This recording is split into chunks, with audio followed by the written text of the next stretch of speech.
Hello! Hi! Welcome to yet another episode of the Manifest Actual Play campaign. We're really excited to be here, and I don't think we have a lot of announcements, but Addie, let's go ahead and start off with whatever announcements we may have before I move into my recap of everything that's happened so far. Sure. We have today at midnight is the cutoff for getting in on the first print run of the Manifest the RPG book. So, and that's midnight Pacific. Do that. If you want a book of the first printing, make sure that you go to Backer Kit / Waypoint Game Designs or something along those lines. We'll put it in the chat. Go there and grab your book or your PDF, your cool Manifest themed dice, pins, all the good stuff. Because today is the last day for the end of February, beginning of May shipping. So go do it. If you want to play Manifest, the best way is to, have the rules. So get the rule book. Yeah. Another thing is we are now a Twitch affiliate, and it is the beginning of the month, which means that if you subscribe to us using your Amazon Prime free monthly subscription, it is time to resubscribe. It is something you have to do every month to make sure that we get that sweet monies. It helps us. It helps us do things like buy a cord for Seth's computer so it can be connected to his router, and other cool things like character art is on the list, and fun animations for like when you guys subscribe, and emotes and stuff like that. All of the money that's from subscriptions goes back into the stream. We're not keeping it for ourselves. So you should do that. That it? Cool. I think that is it. So go ahead and hit that follow, do that subscribe, support us because we like you, and that's it. That's it. All right. Cool. Also, I got a new mug. You should go on my Twitter and check it out, or look for it on the stream. Or just watch, and she'll eventually drink from it. Okay, so this is an exciting episode because it sort of begins the second chapter of this campaign. We've completed basically one arc in the fact that Kinsey, Pax, and Roland were prisoners on a prison transport heading towards the factory town of Alanastead. Kinsey wanted for crimes involving the rustling of livestock and maybe being related to a couple murders. Roland being wanted for grifting the Alanastead University for a significant amount of money. And, allegedly. And Pax was wanted for being basically not just escaping her indentured contract, but also for just like destroying a ton of indentured contracts, losing the company a lot of money. They were in the same transport as a man by the name of Rufus Nash, who was the leader of the Dead Man's Gang. The Dead Man's Gang broke Rufus out of this prison transport, and so ensued a very long adventure with these three characters basically swept up into the illicit dealings of the Dead Man's Gang against their will. And they decided to try and dismantle the Dead Man's Gang so they didn't have to look over their shoulders for the rest of their life. During that process, they managed to kill off many members of the Dead Man's Gang, including Rufus Nash himself, only to find out that Rufus Nash was not exactly Rufus Nash.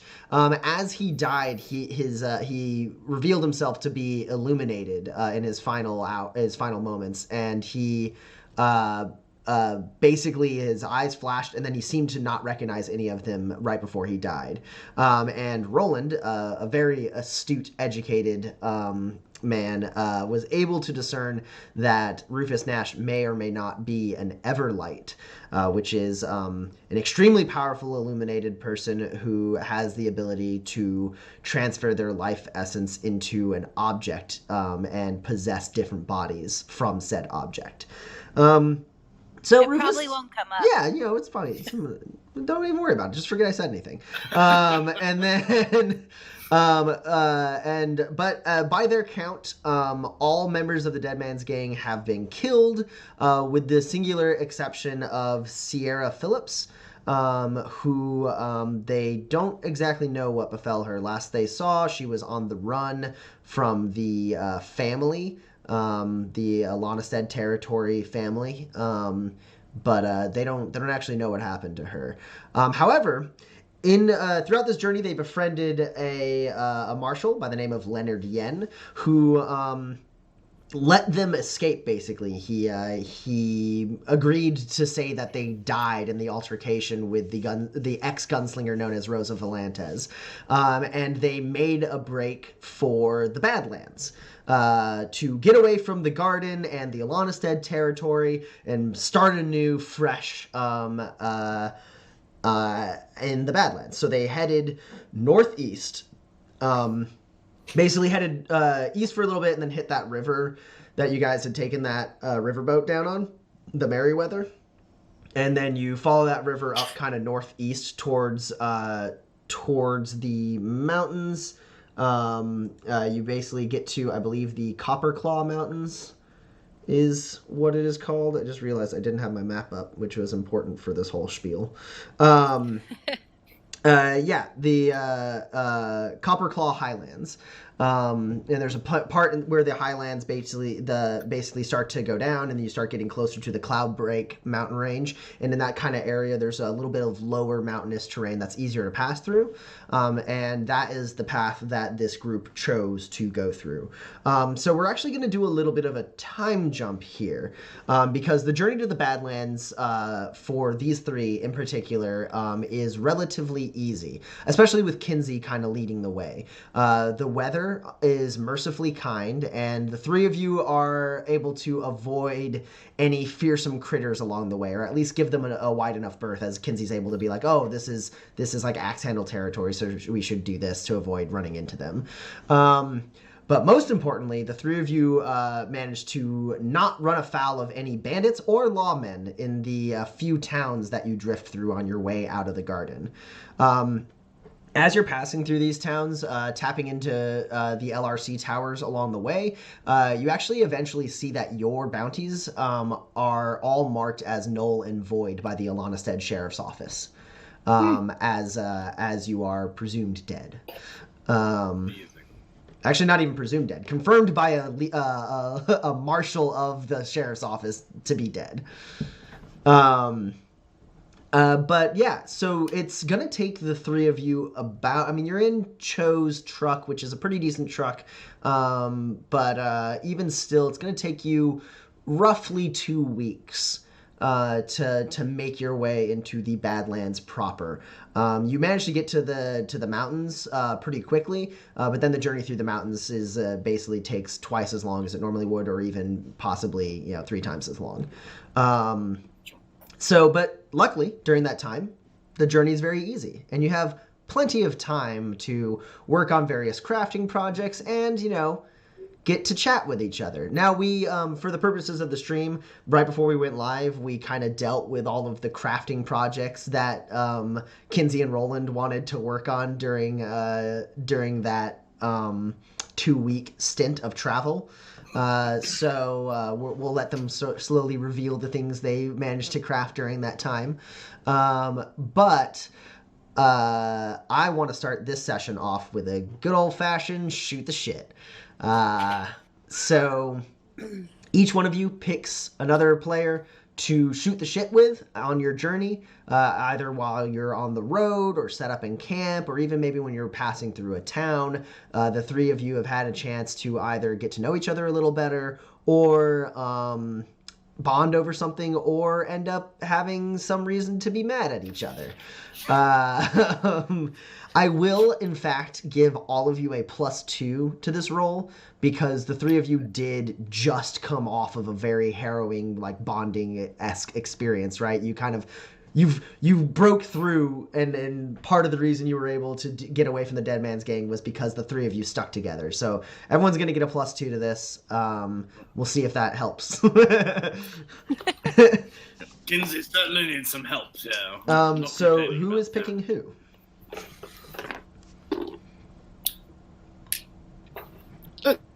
Kinsey will pick Roland.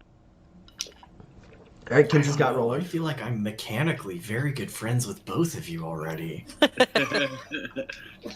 Still time to ruin that. Yeah, I'll pick Pax, I guess. Okay. I will complete the circle. All right, so Kinsey picks Roland, Roland picks Pax, Pax picks Kinsey.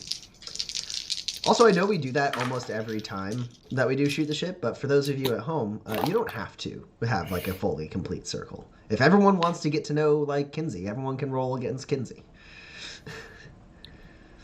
All right, who would like to go first?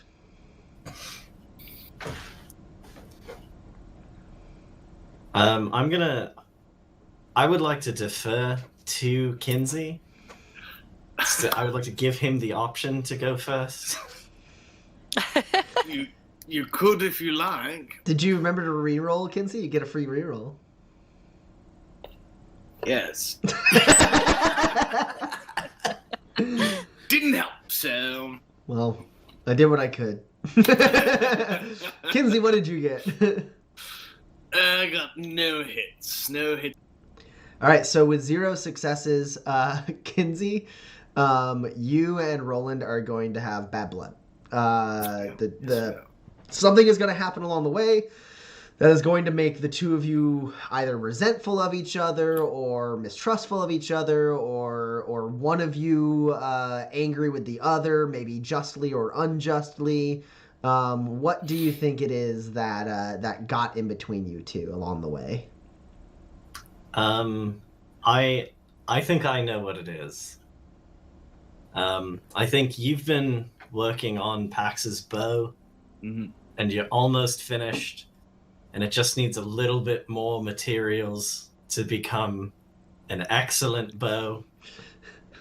And I'm sort of in the middle of my project, and I go for those machinery cubes that I was going to use. They're not there. That sounds about right, yes. So this whole journey, Pax has been mostly behind the wheel, and Kinsey and Roland have been like sitting in the back of the bed of the truck, like alternating in the bed of the truck, like crafting things. Roland is breaking down parts of that cargo drone that you guys got from the family.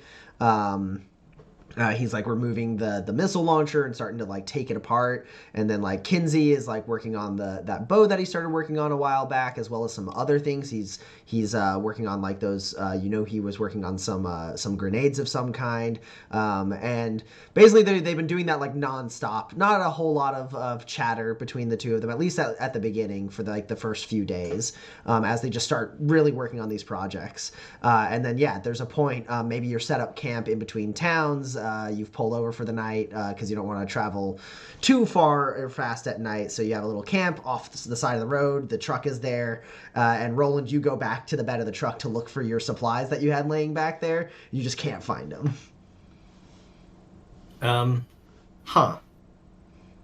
Did I could have sworn I had some machinery cubes back here. I was working on a thing. Pax, did you? No, you didn't. Kinsey, did you? Are you talking about our cube? No, I'm very much not talking about our cubes. Oh, look, a tree. Pax goes wandering off. No, but I thought we were pooling our resources, you know. But, I mean, putting them all together. I guess using I would some follow things that. for mine, some things for yours. I would follow up that with, why would you think that? It's not a thing we've done before, nor have we discussed. No, but you know, we're a team. What's yours is mine. I Well, mean, I go no, hunting. specifically for not you, so true. No, my things are not yours.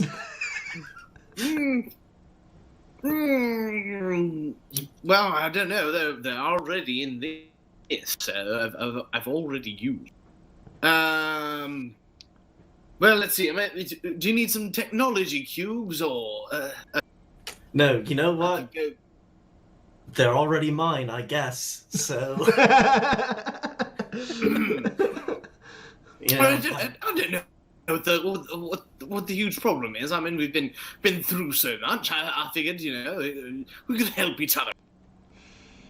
yeah, Kinsey. And when people who respect each other, you know, do that, they typically ask. Oh, I just thought the respect was a given. You know, I respect you. I assume you respect me. Yes, Therefore- I do. Which is why I haven't taken any of your things without asking. I suppose that is one better than Pax so far. I'm not even gonna touch that. I can't. Oh look, a different tree. When everybody came so interested with trees, but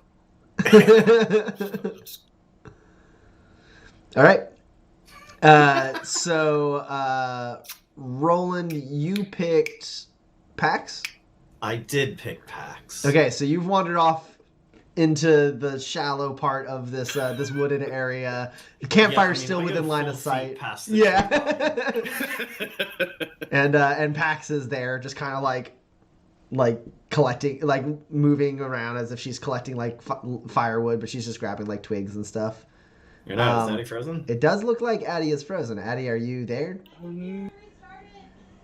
She just shouted from the other room saying her computer restarted. So she's involved. She's involved in both of the other scenes. Yeah, sure. What? Okay. Well, we can all mark XP. A piece of gear was repaired or modified. This is true. Oh no! Oh no! Oh, the stream is so bad now. I mean, obviously we'd like Addie to be here, but I feel Yeah, but now we're bisected by our overlay. I'm gonna go like, hey, hi everybody at home. Sorry for the technical difficulties. If you want to avoid technical difficulties like this in the future, like and subscribe. As the stream gets bigger and better, we can avoid. Worst pitch. There we go. Oh my Okay, goodness. sweet. She's getting back in. At least the overlay is back and correct. I also like when you put Tommy's face right in the middle of Kinsey's like name and title. It looks like he's a mutant trap. Yeah. All right.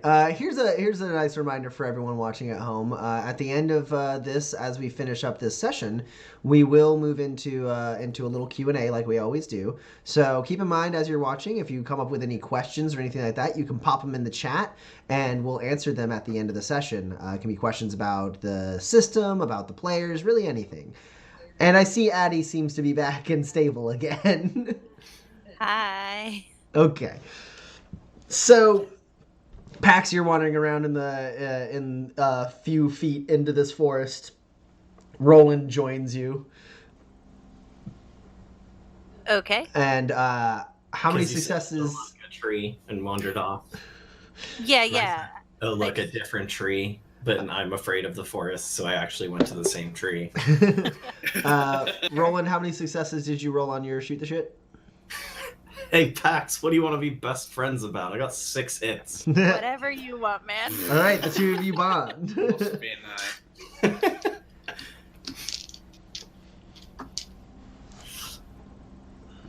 What happens? How do you two bond? What Sure. is it that ties the two of you together, that strengthens your friendship? So Brews mutual respect. So you aren't a fan of when people take your stuff? I mean, I prefer they ask first. I would have given him the cubes if he'd asked. Mm-hmm. I can sense where this conversation goes.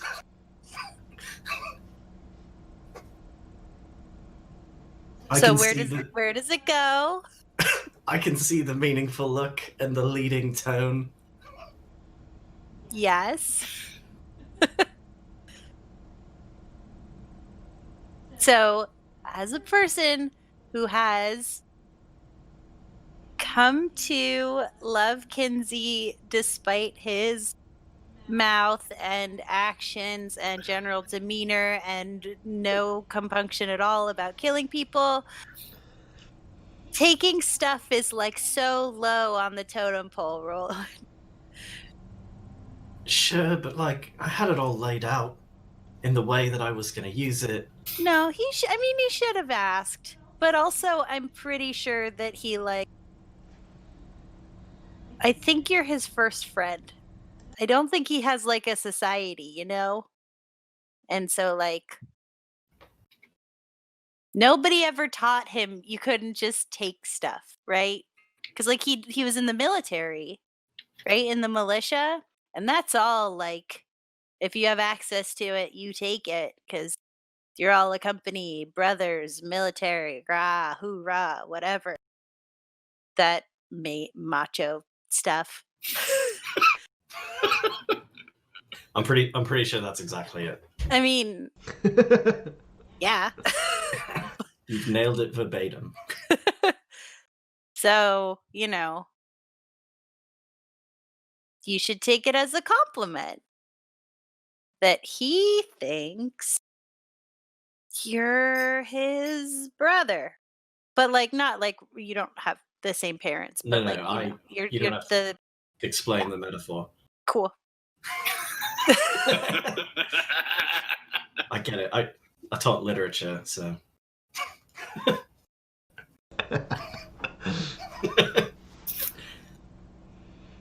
Okay. But you get it, yeah, you get it. You're right. No, actually, I didn't know where this conversation was going. I thought it was going to be treetop stealing is wrong and how I should feel bad about the actions that led me here. But I'm glad we didn't cover that topic, because I don't and I refuse to. Oh, sure. Well, the one thing I really can't lecture people on is, like, reacting to people taking their stuff. Because it's, like, my thing. Taking stuff. Yeah. Yeah. No, that's a good point. Cool. Yeah, no. So I've come to terms with Kinsey being smart but real dumb. And you should too. Because he means well, unless he shoots you in the face. But he's gonna let you know, he likes you or he shoots you. Really, there's no medium. So you should probably make up at some point. I suppose I'll cut him some slack. But also, don't be all like how holier than him about it. No, I get it. I know I have this demeanor of, like, class and sophistication and education, but I can talk to a person as if they are a person, regardless of where they came from. It's sort of my whole thing. All I'm saying is when you forgive him, you should mean it. Because he'll believe you either way. All right. So if it takes you a little while, I get it. But don't let it take too long. Because I don't want him to sit in the front the whole time. So on the next leg of the journey, Roland is in the back of the truck, and Kinsey and Pax are in the front of the truck together. Pax, you chose Kinsey. How many successes did you roll? 3. Oh, so Kinsey and Pax are gonna bond over something. Yeah. So I mean, you're getting close to the mountains. You can actually see them on the horizon, closing in. The gateway to your collective freedom. But it's still a little ways off. Maybe you still have a decent, like maybe almost like a week left in travel before you actually get through the mountains. But in general, things have been going really well so far. How do the two of you bond? Have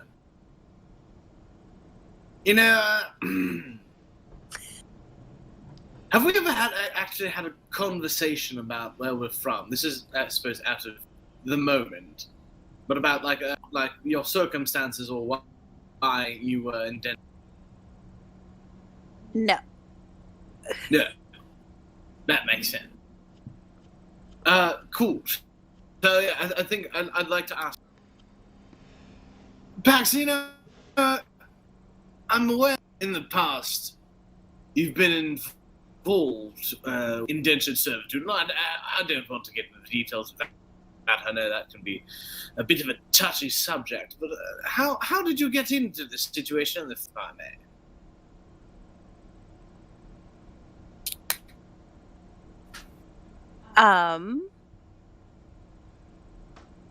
Sure.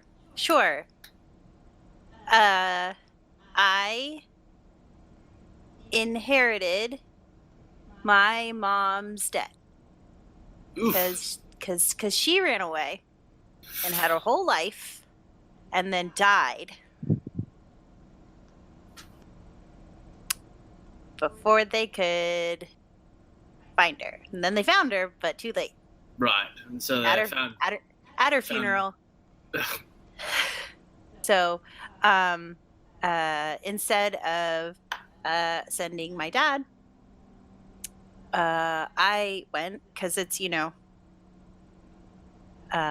closest family relation or whatever. Yes, bloodline and all that. Yeah, and it wasn't necessarily so bad,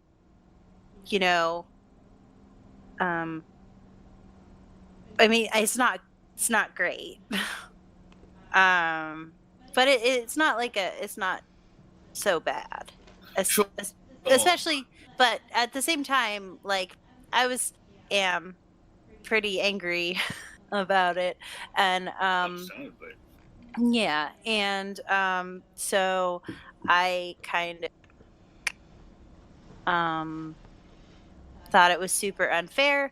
And part of the whole thing is that you have a contract, and if the contract can't be produced, it doesn't exist.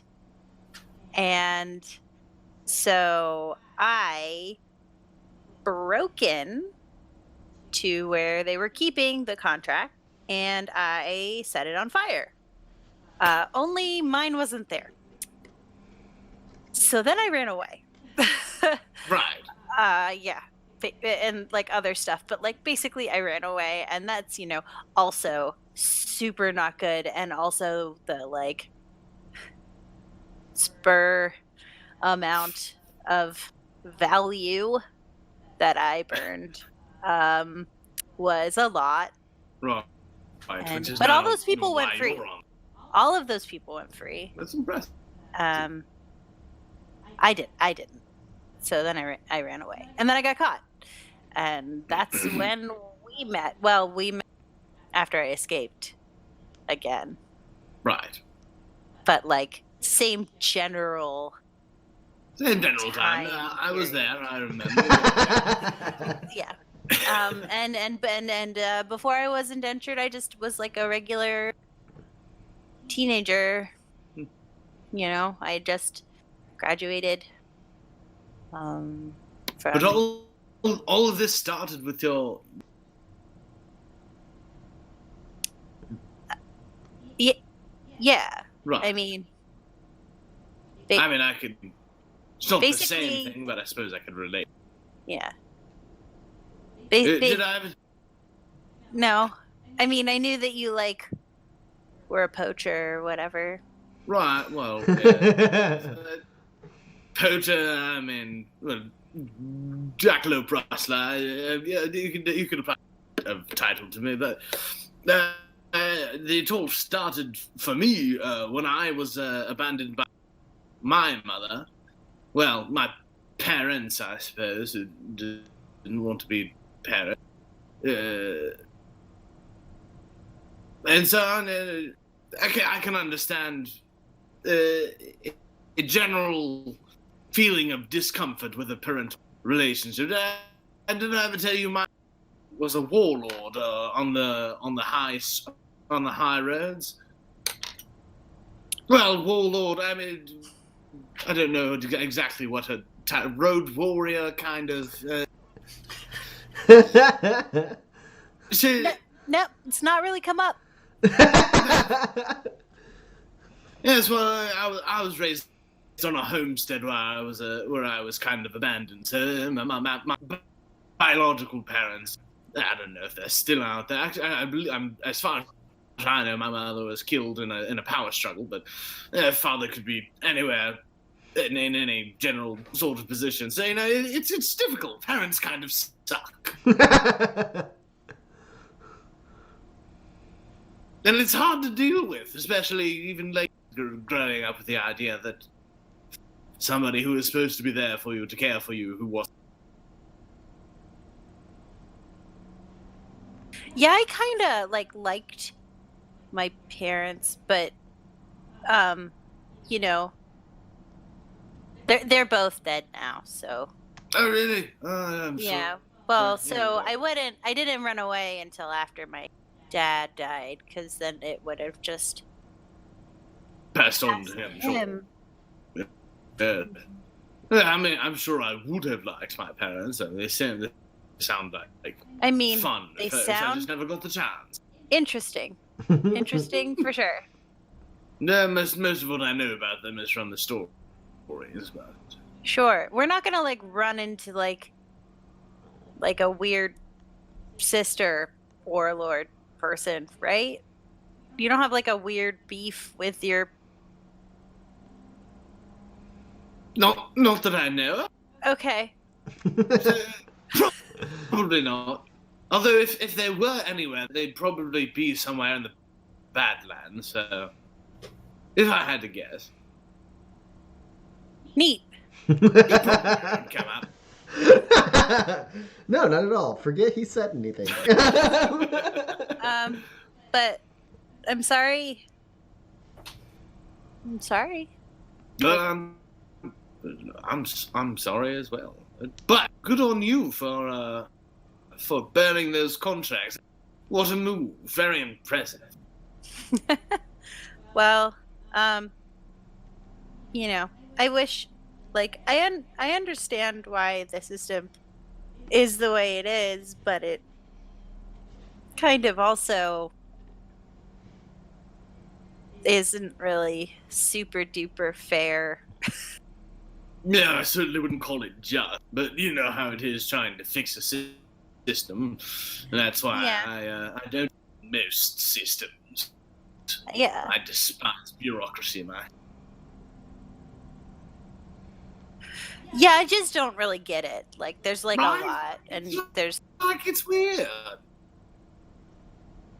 well, I just don't. It's there's a lot of words. If I was ever in a government situation, I'd just let Roland do it. That's mostly what I do to her. The man that stand. Yeah. Oh, hey, are you gonna say you're sorry? Sorry? For Well, the whole cubes thing. it was a misunderstanding. Yeah. Well, you know that you can apologize if you didn't mean to do the thing that hurt the other people's feeling, right? We learned that. Yes, Roland was the one who taught me to apologize to you, so I suppose the principles would be sort of the same. Yeah, basically, like, intention matters, right? But also, just saying I'm sorry can like gloss over a bunch of stuff, you know? Because we're all like our own little cool club or whatever. Is that what we're calling ourselves? The cool club?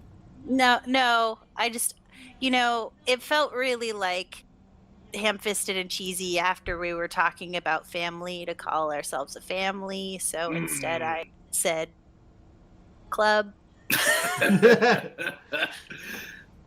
Fair enough. I certainly want to embarrass you by saying you were like a sister to me, you know what I mean? It's so... That'd be so... gross. Yeah, no, Yeah, it's be right. like, Yeah, no, no. nobody wants...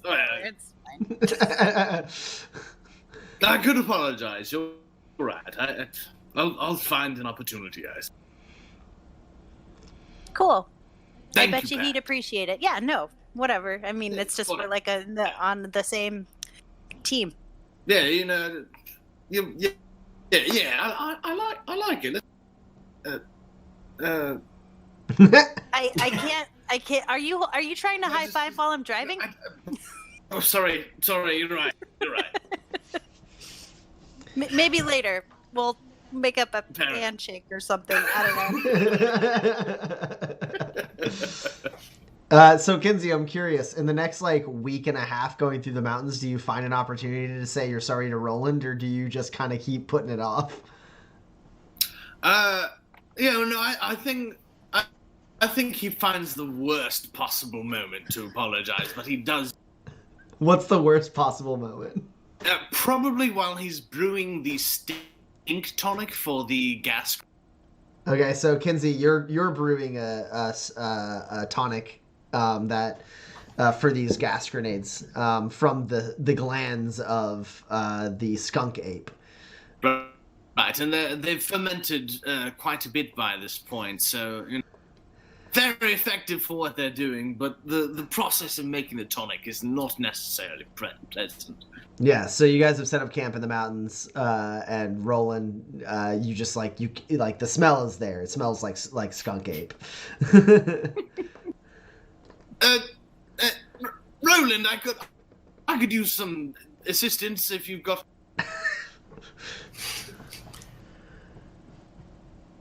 Do I have to come closer?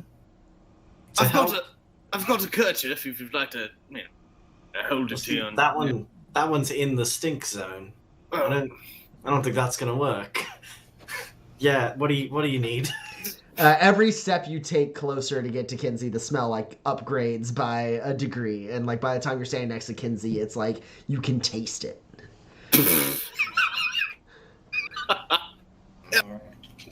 I'm trying to get the texture of this tonic right, so that it will atomize properly within the grade. Is there something I do to get it less gloopy? I say as I bring a scoop out and drop Add more it back heat. into the bottle. It's just heat. I promise you, it's just heat.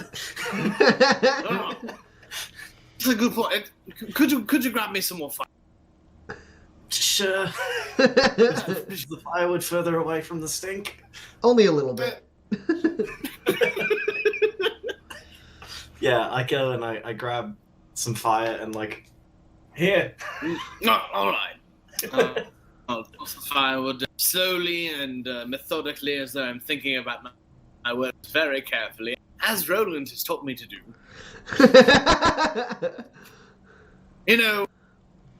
I've thought a lot about our situation, and I think there's something I'd like to say. If you're prepared to talk to me. Kinsey, spit it out.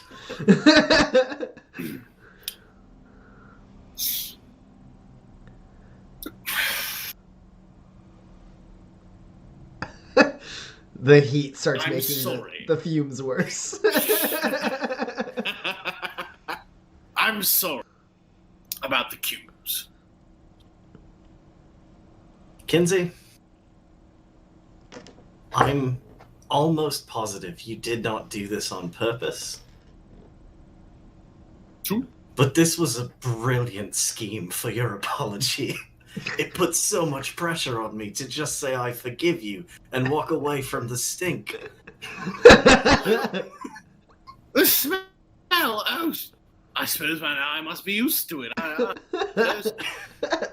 Like, this is... If I didn't know you better, I would have assumed you had done a whole grift on me. Oh, do you think I'm not capable of grift? Do you want an honest answer? No, I honestly don't want it on.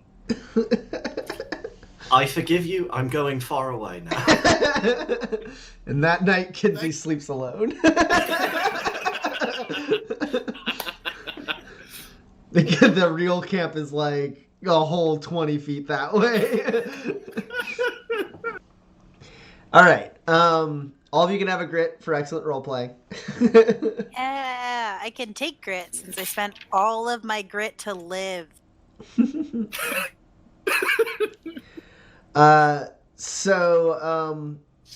After traveling for roughly 2 weeks, you do break through the mountainous terrain and find yourself looking at the Badlands proper. The familiar rolling green hills broken up by thick vegetation from the garden has been replaced by long stretches of red-orange flat terrain scattered with small brambly shrubs. To the north and south, you see the mountainous terrain continue on the horizon. And then to the east, you see land stretch out far beyond your sight. And so as you drive further eastward, you kick up a healthy plume of dust behind you. Not really knowing exactly where you're heading specifically, it's not actually too long before Kinsey is the first to notice dark clouds to the northeast. Looks like there might be a storm brewing. I probably want to build a shelter. I don't head in a different direction. Could we outrun the storm? You could roll survival to try and get the lay of the land and determine kind of exactly how fast that storm is moving in your direction. Mm-hmm. Also, you can have a +2 to the or whatever your bonus is for experienced traveler. Yes. Because in general, this will be kind of just like knowing where you can and can't go for shelter in this area. Right, that's a +2. Okay. Yes.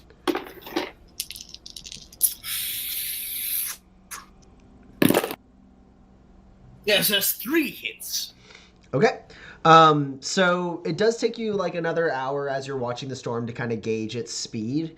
But you're certain it's going to come your way fast enough that it's going to hit before nightfall. Also, you can tell from this distance that it is a big one. It's it stretches a really long distance. It's moving very fast. So it's obviously got heavy winds. It's super dark. You can tell as it gets a little closer. It's there's a really heavy rainfall, perhaps even hail. And you can see lightning shooting down. So it's an electrical storm. So you're pretty sure this is not the kind of storm that you would want to risk traveling through. And even setting up shelter in this kind of flat terrain could be dangerous. And there's really no mountains anywhere nearby. There is a town not too far from where you are. But unfortunately it's too far. It's too far for you to get there before you would be driving through the storm. It's the town of Soldina.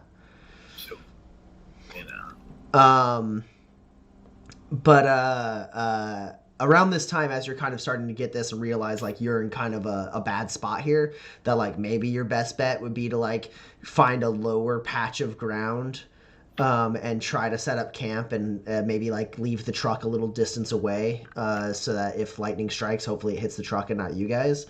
As you're kind of doing the math in your head, you do also notice to the southeast, you see a small patch of green cutting through the red-orange landscape of the Badlands. And you actually are able to identify from this distance small, modest rows of crops nearby what looks like some kind of homestead. And you're pretty sure you guys could get there before the storm gets to you. All right. I'll relay the information to my teammates. We could head for the town of Soldina, but we run the risk of being caught in the storm. But not too far away, I see there might be something of a home. Perhaps people there would be willing to give us shelter, so that we aren't caught in the hail of the lightning. So, what do you think? I don't know. I've never been in the Badlands. It's like Badlands hospitality a thing, and not like an ironic thing that means a gun. Well, they are called Badlands, and generally the people who tend to settle here aren't the nicest of folk. I suppose it is in the name. Yeah.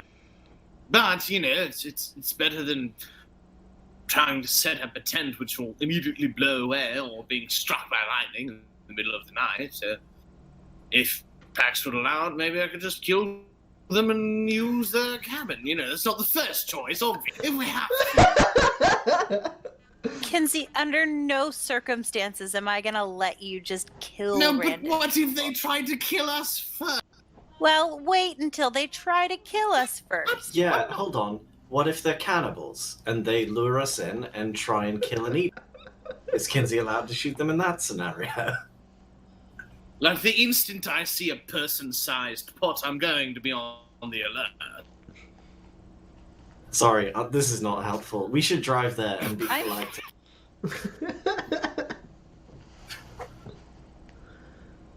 Cannibals? It's been known to happen. Who knows that? I've read a lot of books. I've met one or two weirdos, The Badlands have eyes. The Badlands have eyes too. Badlands Creek. I'm sorry, are these books, or... Yeah, no, listen, they're not great books, but listen. Within the city of Alonestead, there is a small but flourishing market for poorly written horror novellas, largely centered around the strange folk of the Badlands. They're frequently painted as cannibals. Maybe I shouldn't have let you teach me to read. Well, you don't have to read them. They're not compulsory. Well, I don't want to be left out of the story. So, hold on, are you saying you're afraid you'll read them on accident? Exactly. If I come across a book, I'm going to want to know what kind of book. I've already turned and Yeah, no, obviously you're heading towards the homestead. That's happening, but but I wasn't going to interrupt that magic. Yeah, as you get closer to the homestead, it begins to take shape. The central actual home is kind of built in the shape of like 2/3 of a hexagonal cone with kind of a flattened top. Its sides taper upward to what looks like a relatively small second floor on an otherwise wide one-story building. Its rooftop is very silvery and reflective, and attached on the left corner of the building is a short silo. Apart from the central home, there is a small shack and a modestly sized barn that rests up against a line of fencing that runs around a few acres of land where you're able to actually see maybe about half a dozen hodags roaming around. And I actually can't remember if during this campaign we've explained hodags before, but hodags are basically large, extremely furry beasts of burden that populate Manifest. And I'm gonna give the people watching a little teaser of some art. It will take a second for this camera to focus. There it is. It's just the There he is. Yeah. Oh, isn't he cute? Look at his little bottom tusk. You can tell that one's a joker. So the Badlands hodags, they kind of have like a more brownish color to their fur, and you can kind of see them roaming around these stout hills that this fencing runs around about a few acres.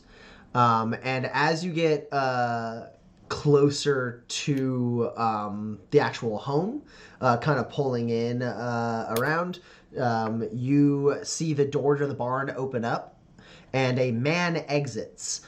He's holding a large firearm casually. He wears torn overalls and has a dirty white tunic underneath. His wide hat may have at one time had a firm brim, but at this point one side kind of droops more lazily than the other one. And you'd put him about in his 40s or 50s, but his face betrays a life of hard work in the sun. It's very wrinkled and cracked. As you kind of pull up, he gives you like a lazy wave with his free hand and then kind of points to a spot as if to tell you where to pull up your truck. But his other hand is just kind of trailing with like a large like shotgun.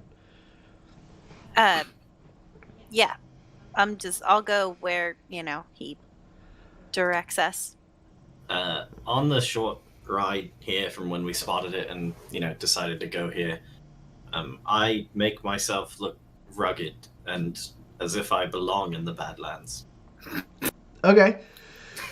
Yeah, let's go ahead and have you roll a blend. I'm going to put you at a -2 because you are in, like, the cab of the truck, and you're, like, you guys are watching as Roland is, like, changing his clothes around and, like, like, rubbing some stuff on his face. If you really wanted to look genuine, I could knock out a tooth or two.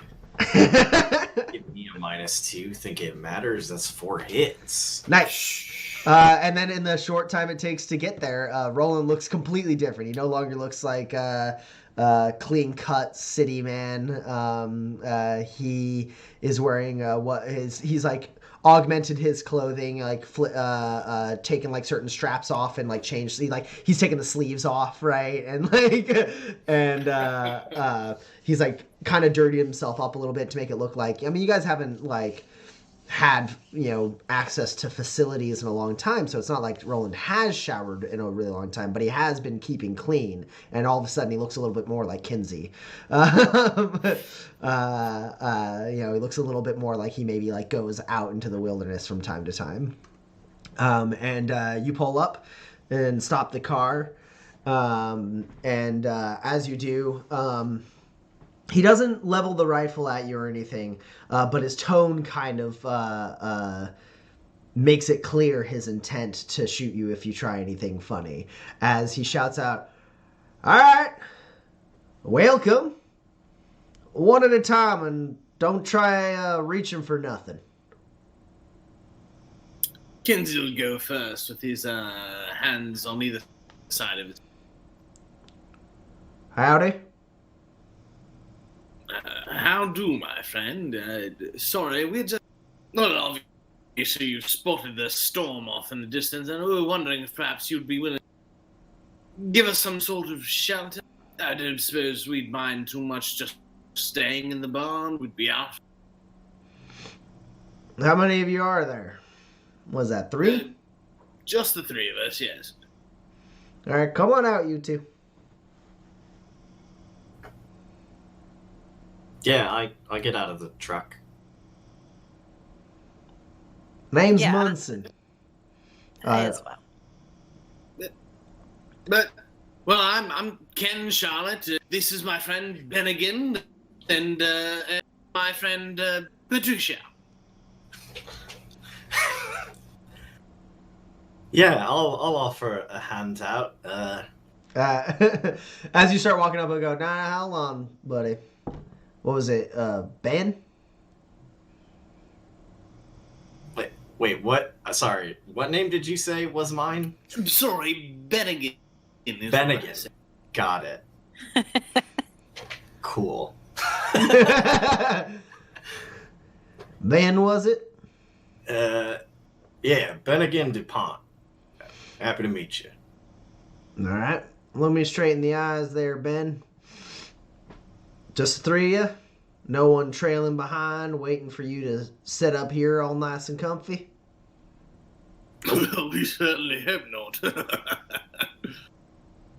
He, shoots Kinsey a glance and looks back to you. Nah, not a soul. All right. Well, you're smart. Coming up here, he says, kind of resting the gun on his shoulder. That storm would fry that little tin can you're driving around, that's for sure. Yeah. We got room in the barn.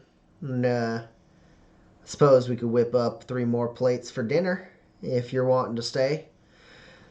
Be downright rude of me to send you to your death out there. Well, we do appreciate the politeness. Yeah. Well, I'm all done up in the barn. That thing's gonna be here in about an hour. Go ahead, follow me in the main house. He walks up to the barn and shuts the door and latches it shut. And then he lets out a really long whistle, 2 fingers together. It goes up and then drops back down sharply. And you see the hodags, their ears kind of twitch a little bit, and then they start very slowly. There's a long delay, but eventually one starts slowly making its way towards the barn. Then he goes, "Come on in. We'll see if you well, go ahead and park up real nice and close there to the shed. Might be able to protect your vehicle a little bit. Annie, get the lightning rod up. We got a storm coming," he says, kind of shouting into the house. And you hear, "Yeah, Pop." And I presume you park the car where he recommends and then follow him into his home? I do. Yep, I do. It's kind of, the interior is kind of almost horseshoe shaped. It is all one story. There's little side rooms that seem pretty shallow, that angled ceiling kind of makes them come down to a weird knee-high point. And then there's kind of this central hallway that kind of gives open into a little kitchen area with kind of a lowered little platform for maybe a sitting room with a larger table. And then there is a winding staircase that leads up to a second floor. And he walks in, he goes, "Hang your hats and coats there." And then a little a young woman, maybe 15 or 17, rushes by towards the direction of where that silo is. And he goes, "That little scamper is Annie. I'm sure she'll introduce herself properly in time. And Joe, where you at?" He kind of shouts loudly at your ears. And he goes, "Upstairs. Well, come on down. We got company. Get to work on dinner. We got 3 more plates." "All right, Pa. Coming down in a minute." "No, you come down now." "All right. Yeah, Pa." And you start hearing footsteps down, and then a man about in his early 20s comes down, dressed really plainly, kind of shaggy hair, kind of almost covering his eyes. As he comes down, he goes, "Howdy, I'm Joe Munson." How do, Joe? "Pleasure to make your acquaintance. I'm gonna be cooking up some hodag steak unless anyone has any restrictions or anything I need to know about." Awfully kind. Tommy, you are the only GM in the whole world that would have someone out here in the middle of nowhere ask if anyone has any food allergies. We got some veggies and whatnot, if that's what you prefer. Steak and veggies sound quite They pleasant. say Badlands hospitality is dead.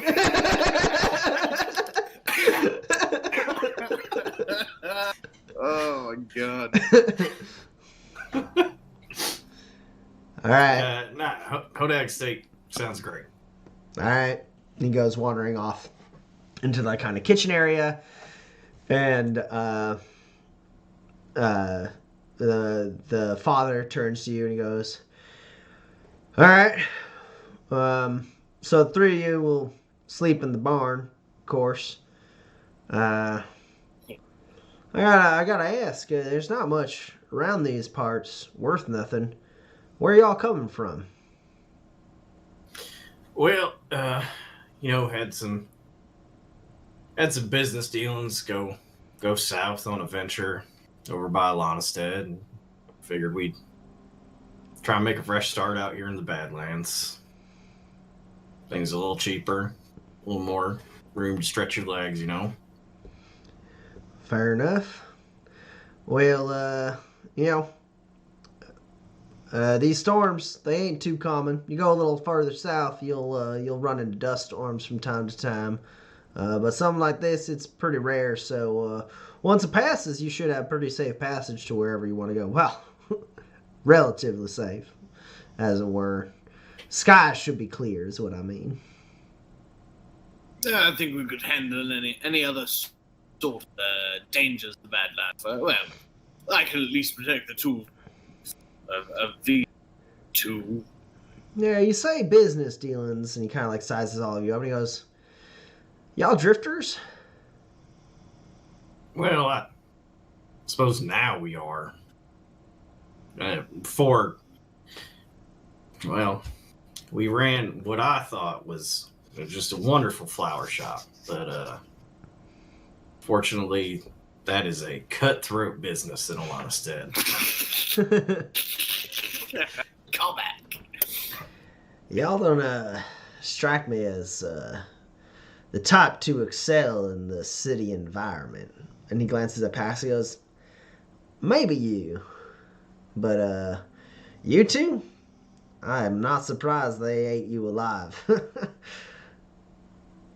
Yes, well, I'm more in the business of finding the plants and flowers. Selling them was never my forte, personally.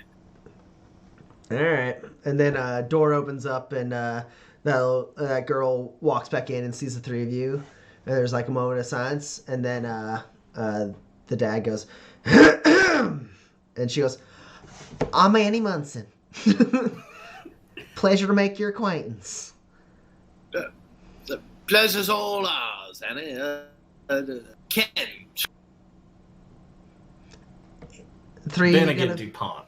Pleased to meet you. Three, you gonna be joining us for dinner tonight? That's the plan. Your father was kind enough to offer us shelter from the storm, which we much appreciate. Yes. All right. Well, I suppose I should go help Joe in the kitchen get the table set for 6. Pleasure. And she goes off and towards the kitchen.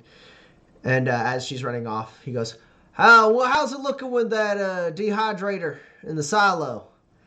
"I couldn't do anything by it, Pop. I'm sorry." And he goes, "Damn. The storm's going to be a problem. I'll go take a look at that. The three of you can make yourselves at home. The kitchen's that way. If you need to relieve yourself, we got a washroom in there." Sounds like you're having some trouble with the atmospheric conditions in your silo. Yeah, well, that thing's been on the fritz for a little bit, and honestly, I didn't expect a storm of this size to be coming through. And well, if I can't get it upright, a chance the silo gets compromised. And if there's a crack, I'm gonna lose a lot of spurs. So I need to be taking a look at that.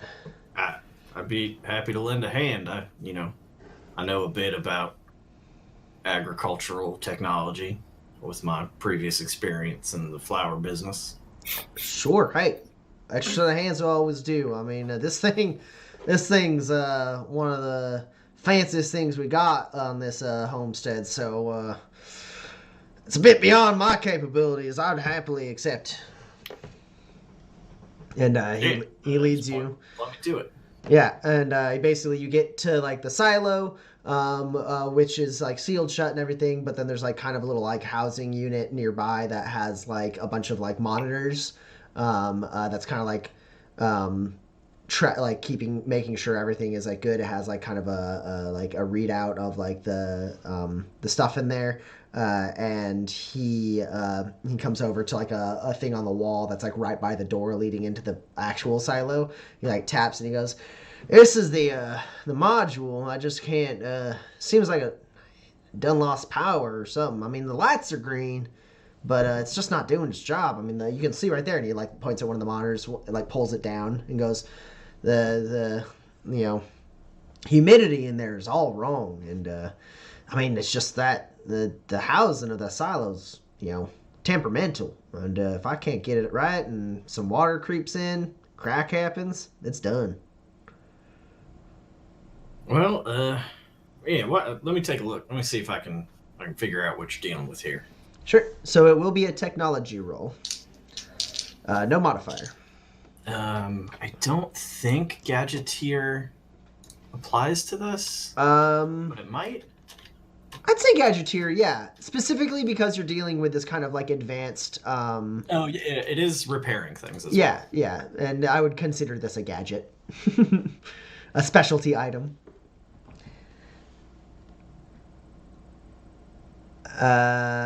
So, while that's going on, I'm a little worried here. It looks like everyone is frozen? Oh no. Oh no. I'm all alone. All right, chat. It's just you and me. All alone. Hopefully. Hopefully that's it. And that we're still streaming all nice and good. Hang on just one moment.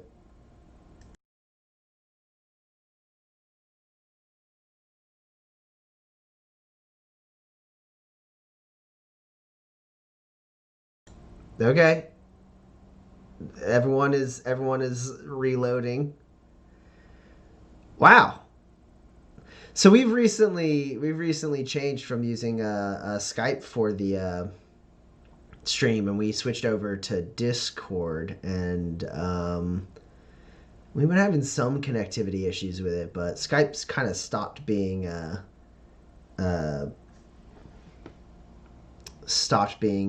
really compatible with OBS. Hope Discord didn't just crash. Toss it to a screen.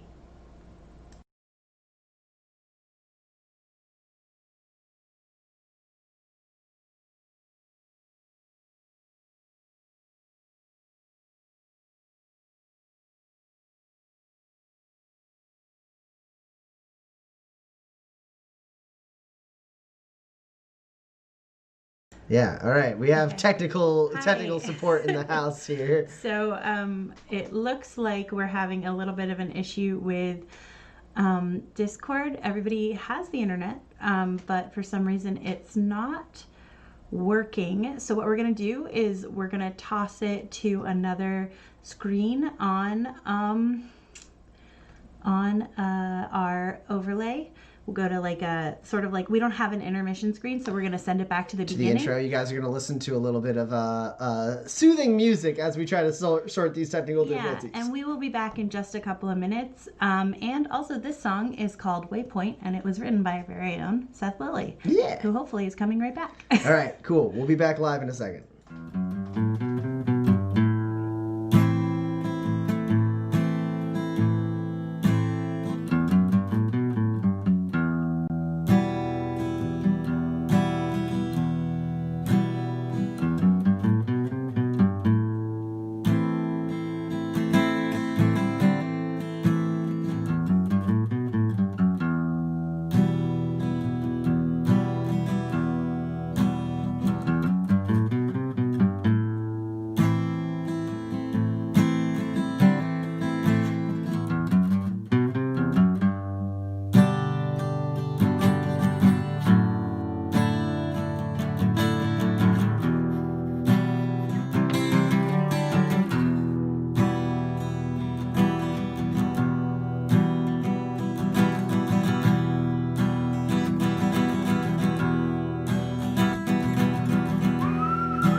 are back.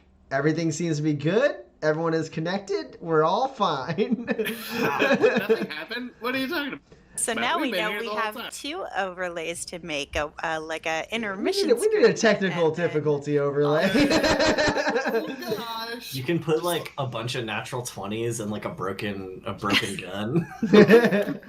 All right.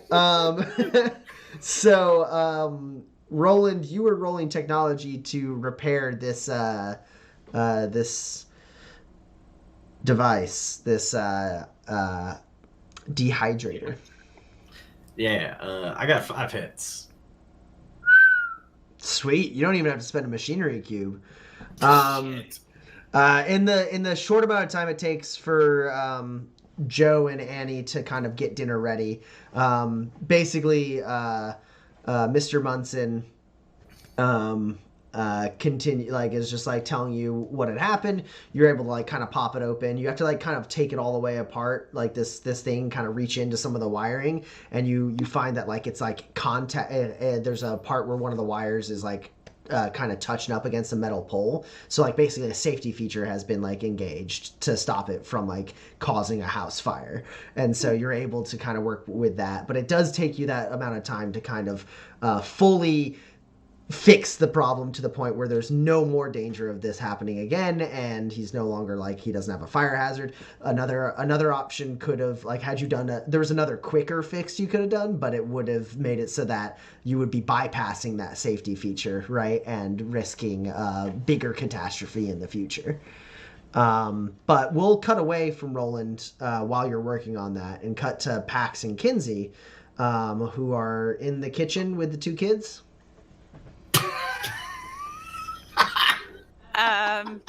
What a great sentence. Sure. Yeah. What do you think? Cannibals or?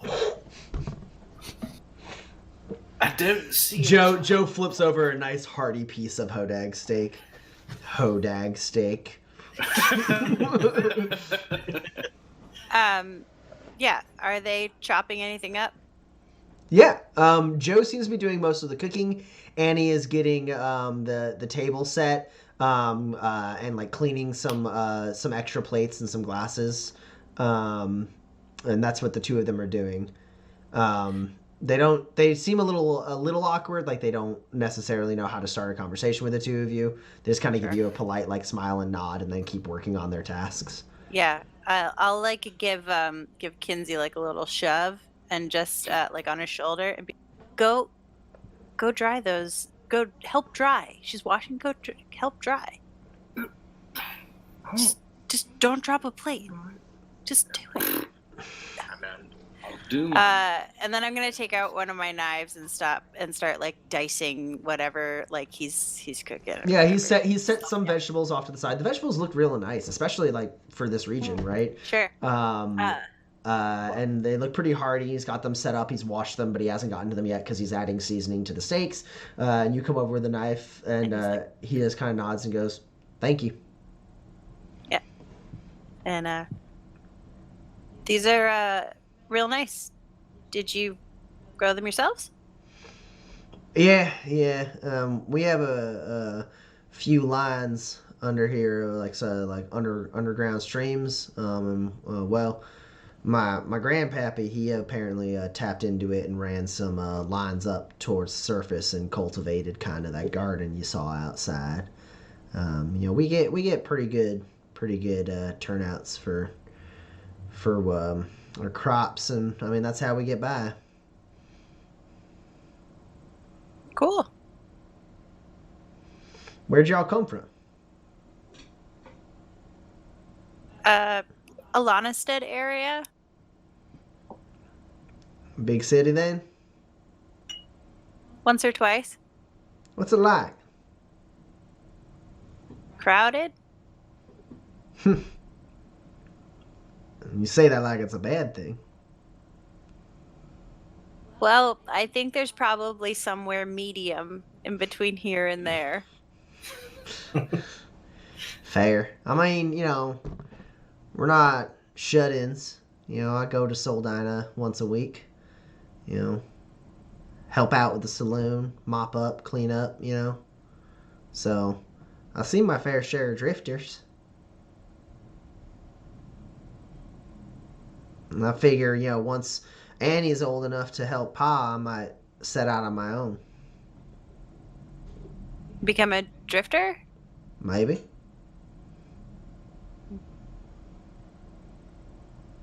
Do you want to do that? Or do you kind of just want to be not here? Ain't they one and the same? I don't think so. Kinsey, you walk over and Annie kind of startles when you come up. Oh, sorry. I'm just Yeah. I mean, sure. I appreciate it. Thank you. Of course. Have you got a towel or something? Yes. And she opens up a drawer, pulls out a towel, and she goes, "Thank you. Yeah. And if you want, you can just dry them and set them in the places. Oh, you don't have to though. If you wanna relax, that's fine too." I look at Pax. That's the look you get back. Yeah. No, I'd love to be of some assistance. Sorry, just try. Oh, yeah, careful. We don't have that many sets. And so, yeah, you're able to wash dishes. She's not as conversational as Joe is. Much more nervous. Seems happy enough to have the help, but doesn't really feel like engaging in conversation. Sure.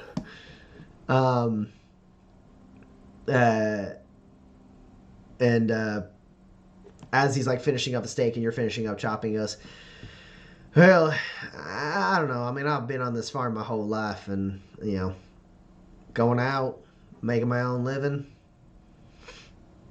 might be anything's better than this." Yeah. Well, I think probably just like there's a medium between here and Alanastead, I bet you there's a medium between what you're doing now and drifting. I don't know. I mean, the people in town, they seem pretty set in their ways, same as my pa.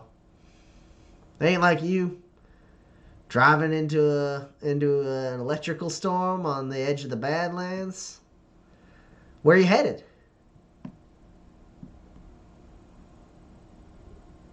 Nowhere specific, mostly. He goes, ah.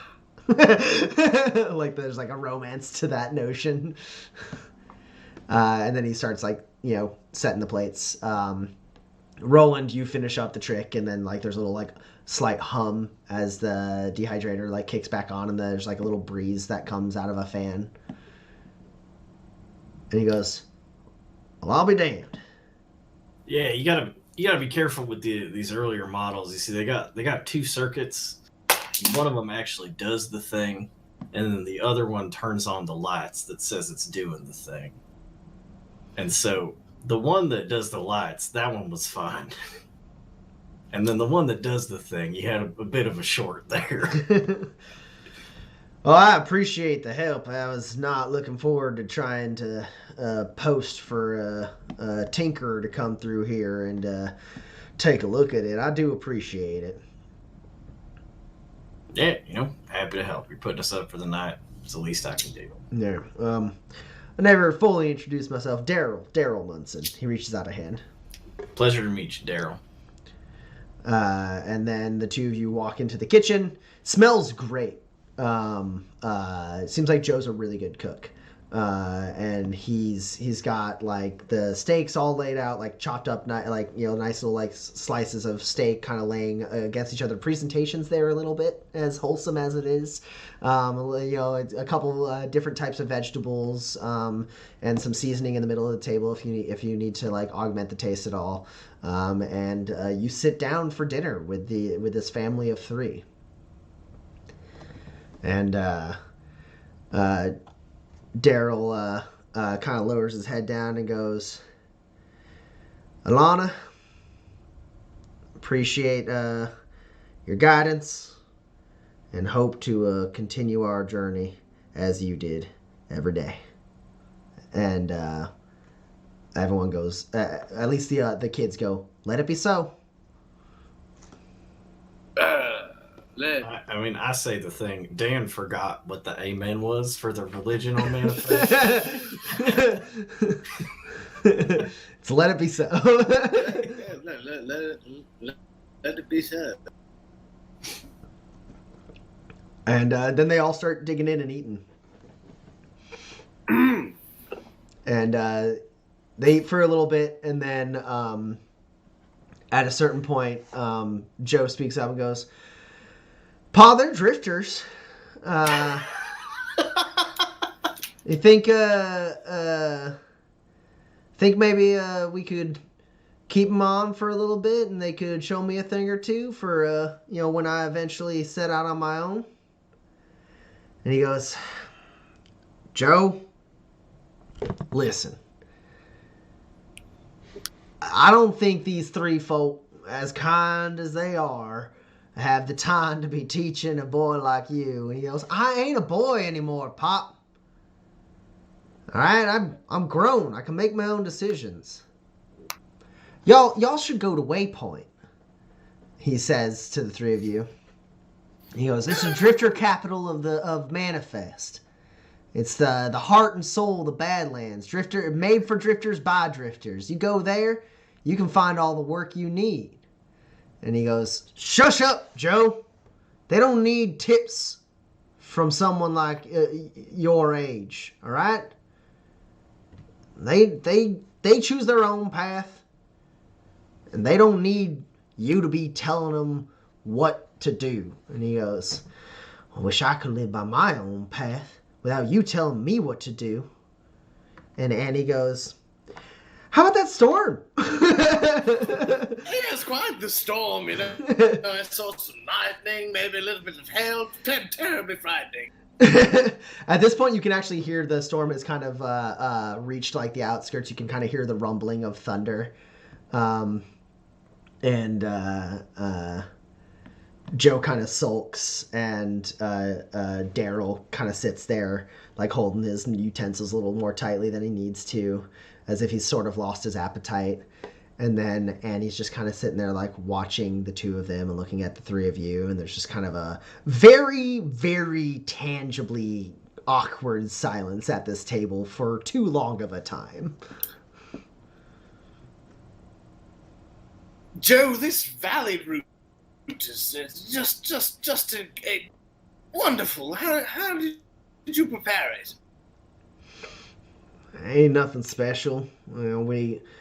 We have some herbs, so I grind them up and mix them with my own blend. And I mean, valley root, it's fine, but it's kind of stale. So well, this is the mixture here, and he like sets it out, and he goes, you can see it's 3 herb blend. Kind of gives it a little bit of a punch so that it kind of brings out any amount of flavor. But hell, at a certain point, the spices can only do so much. Valley root is valley root, and if you eat it every day, he says, like looking at his dad, it can get kind of tiresome. Well, what do you call this spice? What do I call it? Yeah. I guess I never thought to name it. It's just my spice. It's the spices I like.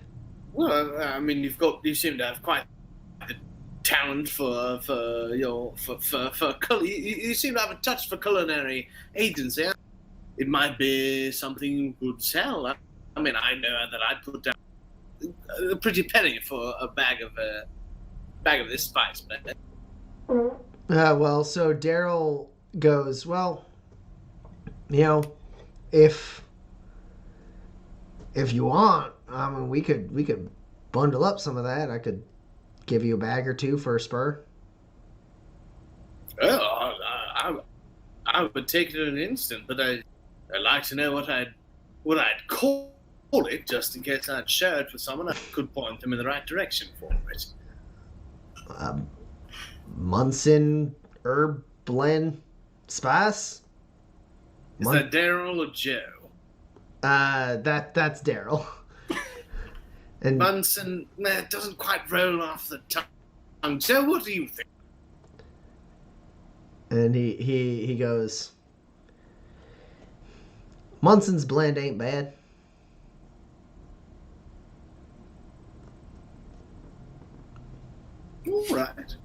All right. Well, yeah, we'll discuss the details after dinner. Of course, I don't want to do business over supper. But you've got something here. You've got something here with this meat. You've got a skill. I don't think you need. It is true. The food is actually extremely good.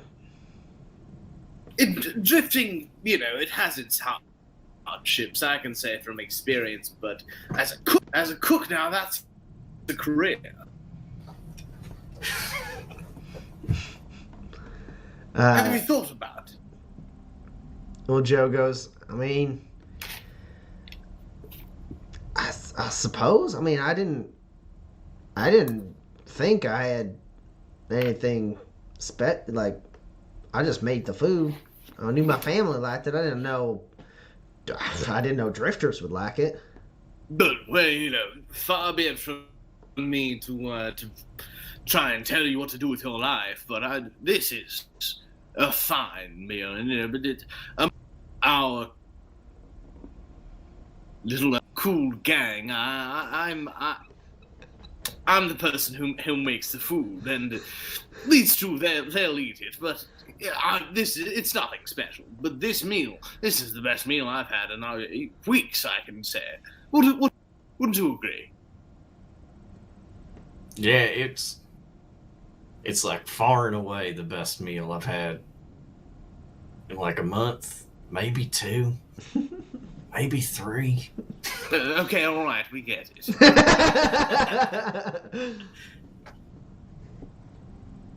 I'm just saying, Waypoint, I've been there, done that. But you can go cook a meal, they'd put you on. He kind of don't even need a gun to do it. he kind of seems a little taken aback by that and doesn't exactly know what to say. He glances nervously towards Pax, who hasn't said anything yet.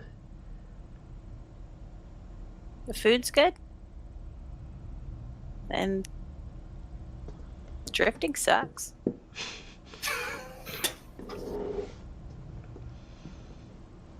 And they kind of sit there for a little bit. And then he goes, thanks. And then Daryl goes, we can talk more about that maybe after we rest up for a night. It seems like the storm's going to probably last through the evening. At this point, you can hear heavy rainfall outside and several thuds. And it seems like there might be indeed hail out there. And the lightning is as soon as it flashes, you hear it, so the lightning is close. And Daryl kind of says yeah, we can maybe work something out in the morning. Yeah, of course, that sounds good to me. Any chance I could trouble you for a cup of coffee for what I will assume will be a drafty bar? Darren nods and goes, I'll put a pot on. And he stands up with his cleaned plate and goes to set it down. And eventually Annie and Joe finish their plates too. The dinner kind of goes relatively quiet after that. Not much talking. People just kind of finish up their food.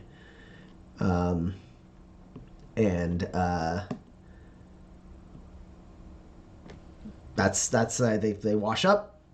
Annie skitters off somewhere, and Joe and Daryl have a hushed conversation off to the side for a very, very brief one, and then Joe goes upstairs, and then Daryl goes, all right, see if we can get you to that barn in one piece.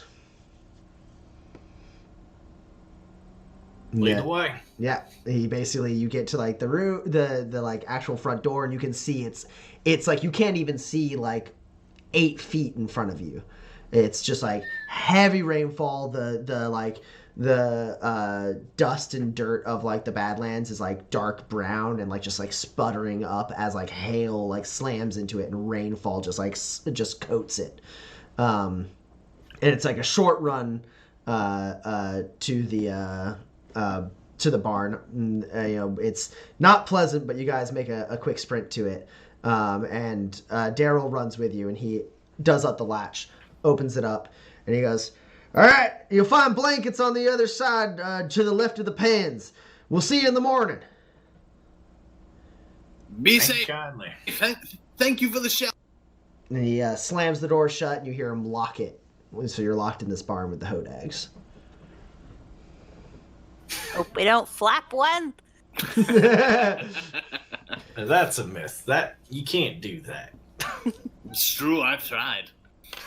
Yeah, and you actually hear him go around to the other side. Like there's another like the entrance that the hodags came in. It's like a big shutter, and he like slams it down and like locks it as well, and then goes running. Presumably goes running back in. You can't see what's outside anymore.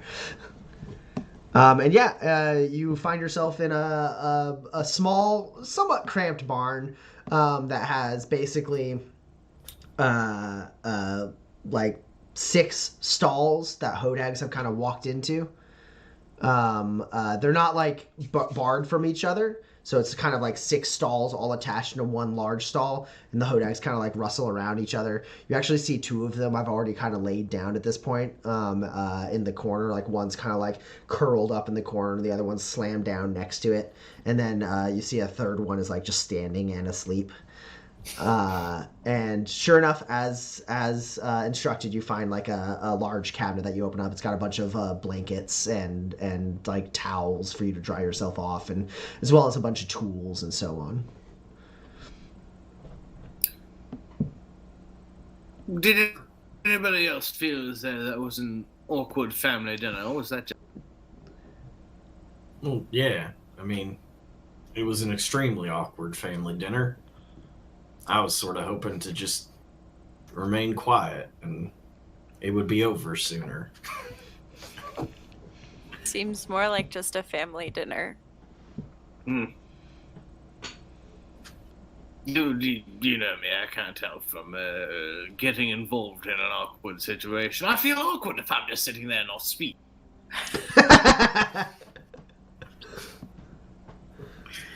Yeah, no, it'll be fine.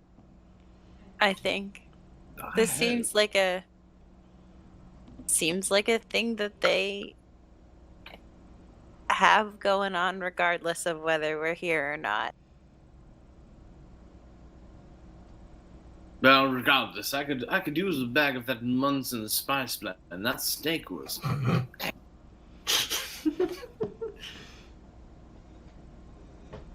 How about you just take this blanket for now? All right.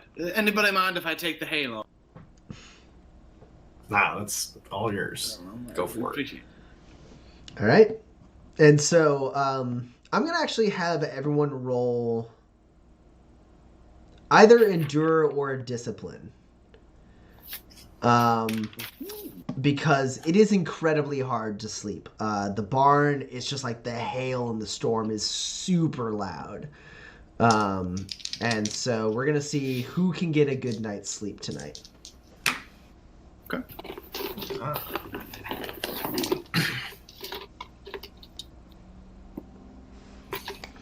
Also, I just remembered at the beginning of the session, Pax, you were handling a vehicle. You should roll a fuel test for that vehicle to see if you're low on fuel. Yeah.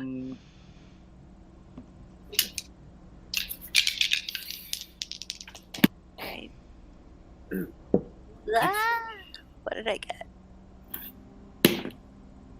Nards. I pushed the car really hard, so like I'm out of fuel now. Okay, do you have fuel in your inventory? I don't. Okay. Oh wait, maybe I do. Let me double check. I might have stolen some from Joe. I do. I have 1 premium fuel cube. Okay, so that actually raises your fuel target by 2 if that matters.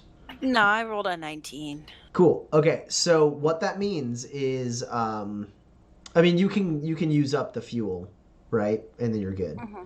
Yeah. Otherwise, what it would mean is wherever you end your vehicle in this session, then it will run out of fuel. But because you have the fuel cube, you can just consume the Expended. fuel cube, and then you're good for the rest of the session. But next session, if you roll badly on your fuel test again, that means at the end of that session, you will be stranded wherever your vehicle is because you won't have any fuel in your inventory.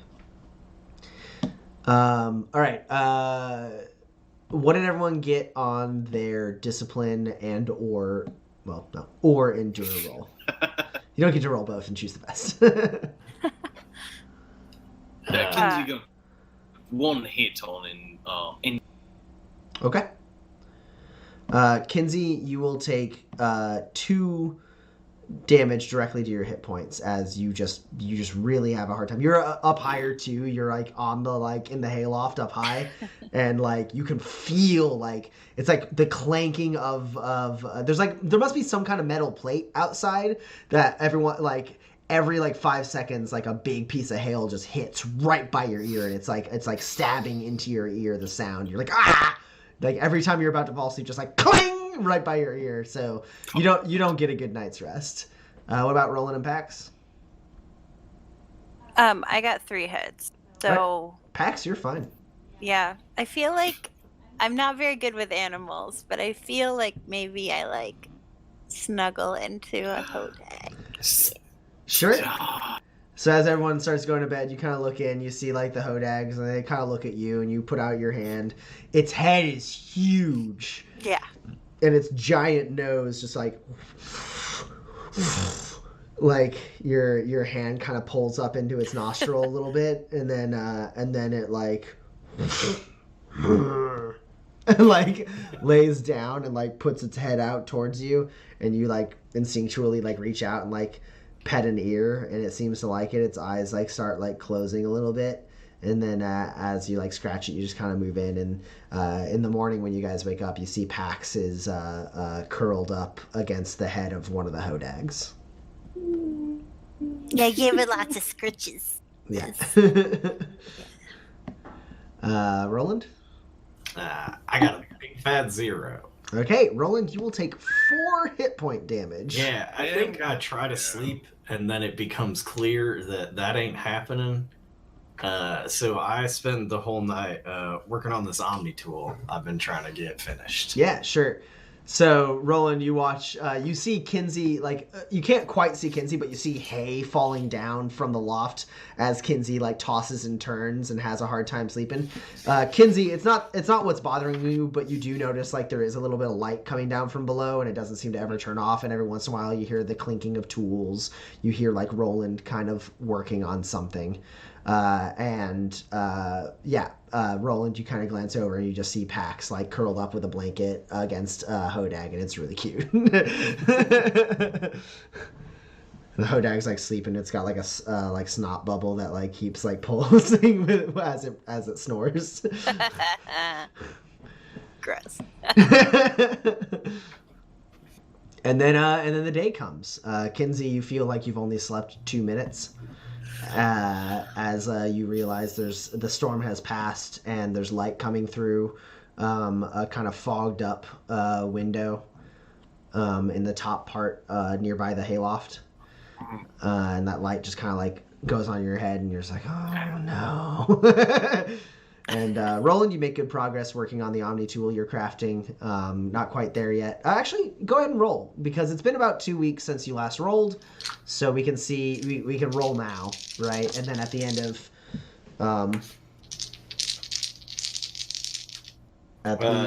does the mechanical implications of this roll happen before or after I take 4 damage? We'll say before. You don't have the -1 from your damage. Nice.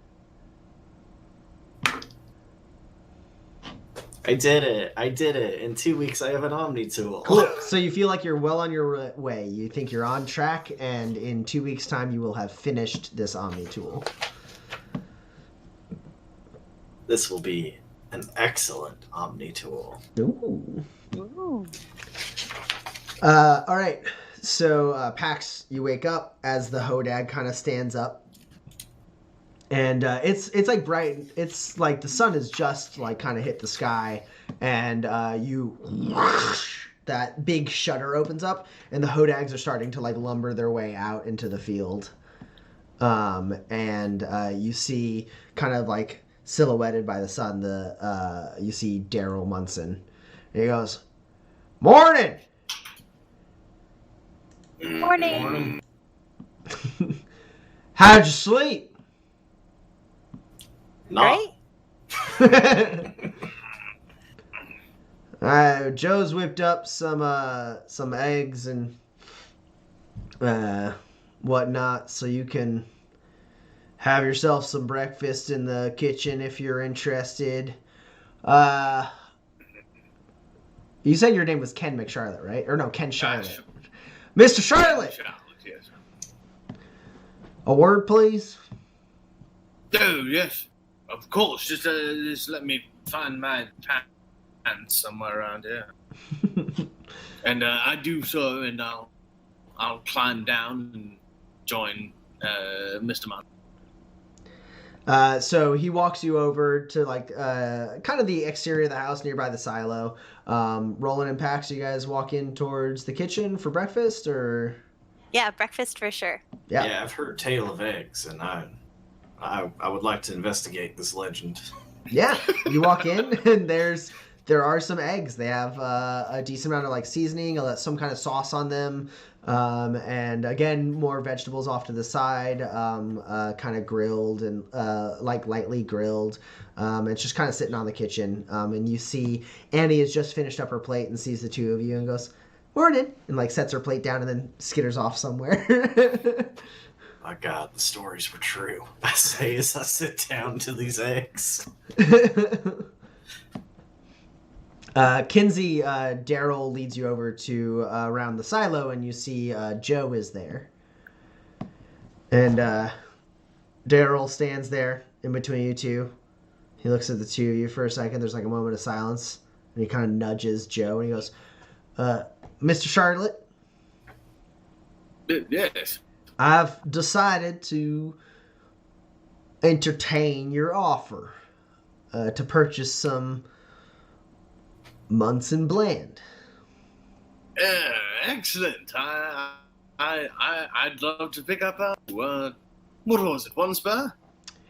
Well, I'd give you 2 bags for 1 spur, or and he looks to Daryl, and Daryl like gives him like go on.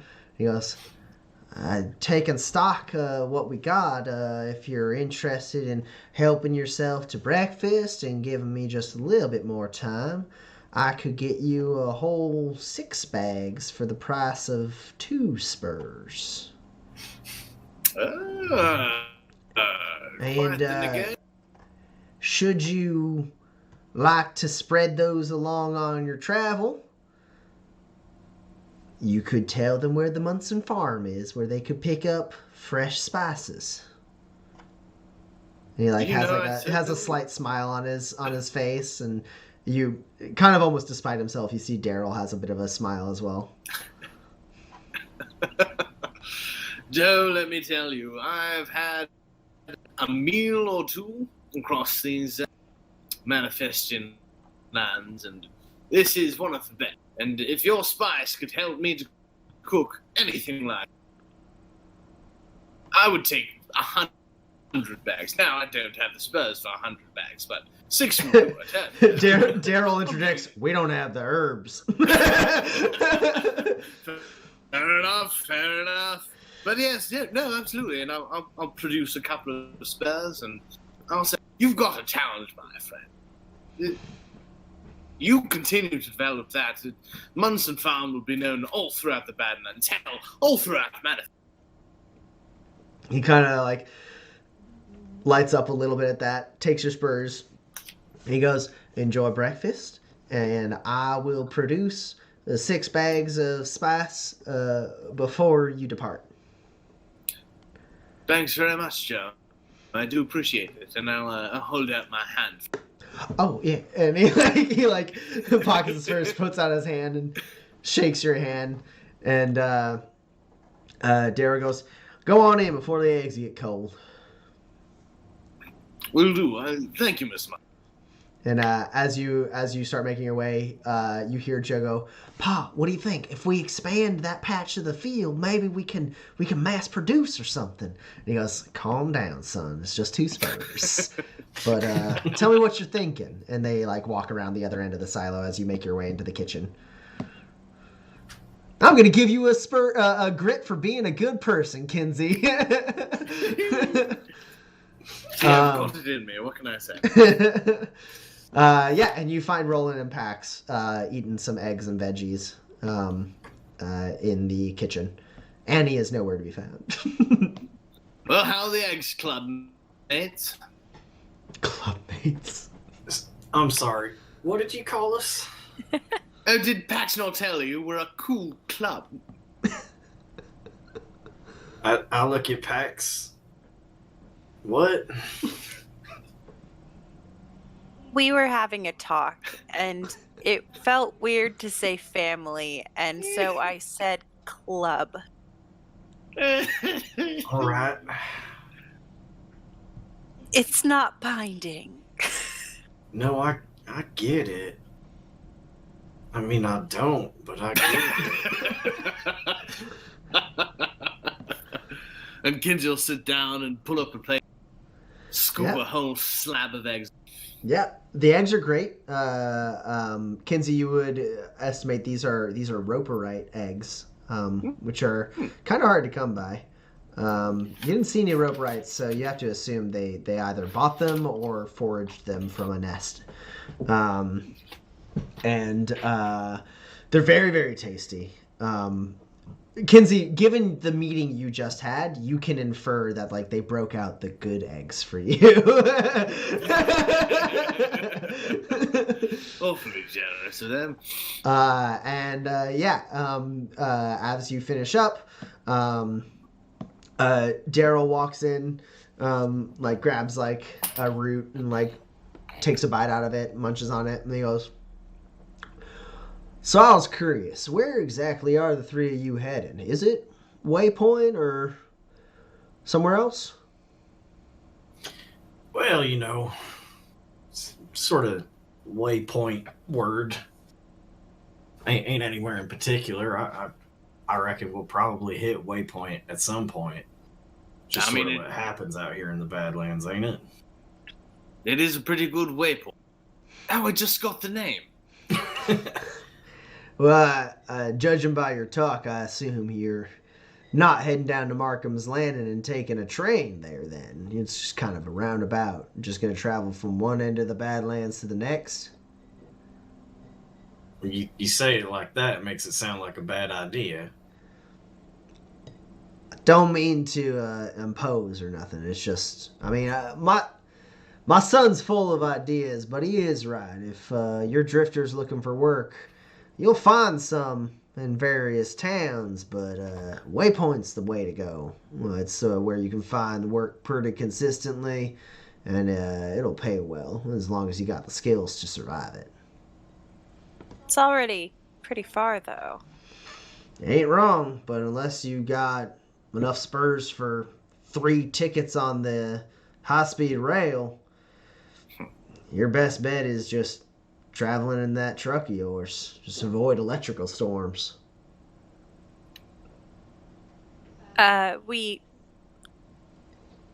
We'll see where we get when we get to around Markham's Landing, I suppose. And We so- could make a stop in that settlement nearby if you need us to drop anything off for you. No? If- If you're offering, I could pay you for your troubles, of course. We can call it even for room and board if you want. All right then. I mean, it's not much. I figured you got a truck. I seen that cargo drone in the back as well, so I know you got some storage. Just some sundries that could be dropped off at the general store, and then I have a few crates of sealed vegetables that I tend to deliver to Soldina from time to time, and then I also have a nomad pack pick it up to distribute. if if you're offering, I got handful of machinery cubes, tech cubes to just drop off at the general store, crate for the general store in Soldina, and then about 4 crates of veggies for the Nomad pack to pick up. I'll cover the Nomad fees and all that, and you don't have to come back this way to give me my money or nothing. You can just tell them to hold it for me, and then next time I go in town, I can pick it up. If it's easy for you, if it's not easy for you, then we can. It's whatever you like. No, I wouldn't inconvenience you to make 2 trips. No. At that point, I'd just go myself.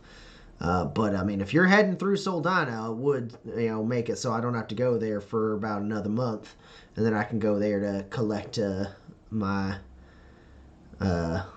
prices and whatnot, and whatever else I need to keep that dehydrator up and running. I'd appreciate it. Yeah, it's our next stop. All right.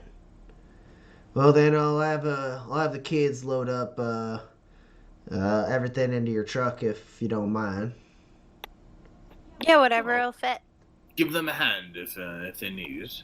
No. Enjoy your breakfast. It won't take them long. And by the time you finish breakfast, you step out onto the homestead, and Pax, you see that one hodag that you were sleeping with is kind of around the fence and kind of like moves up to it when you're nearby. I give him some scritches. Yeah, he leans into it a little bit. His head is like as big as like your waist up. Oh yeah, I know. He's like when I like move my arms up and down like this, because like it's like his head is like the size of like a cow. Yeah. He's so big. He's and like, cuddly and you. And he goes, he likes you. I like him. And you see loaded up into your truck is what you would approximate to be 8 machinery cubes, 4 tech cubes, and then 5 crates, which kind of stand out from the rest of the cubes because the cubes are just kind of like packed up in different like open air crates and bags and such. And then there's 5 crates that seem to be sealed, and Roland you can identify as like having that same kind of dehydration technology to kind of basically vacuum seal and preserve the vegetables within.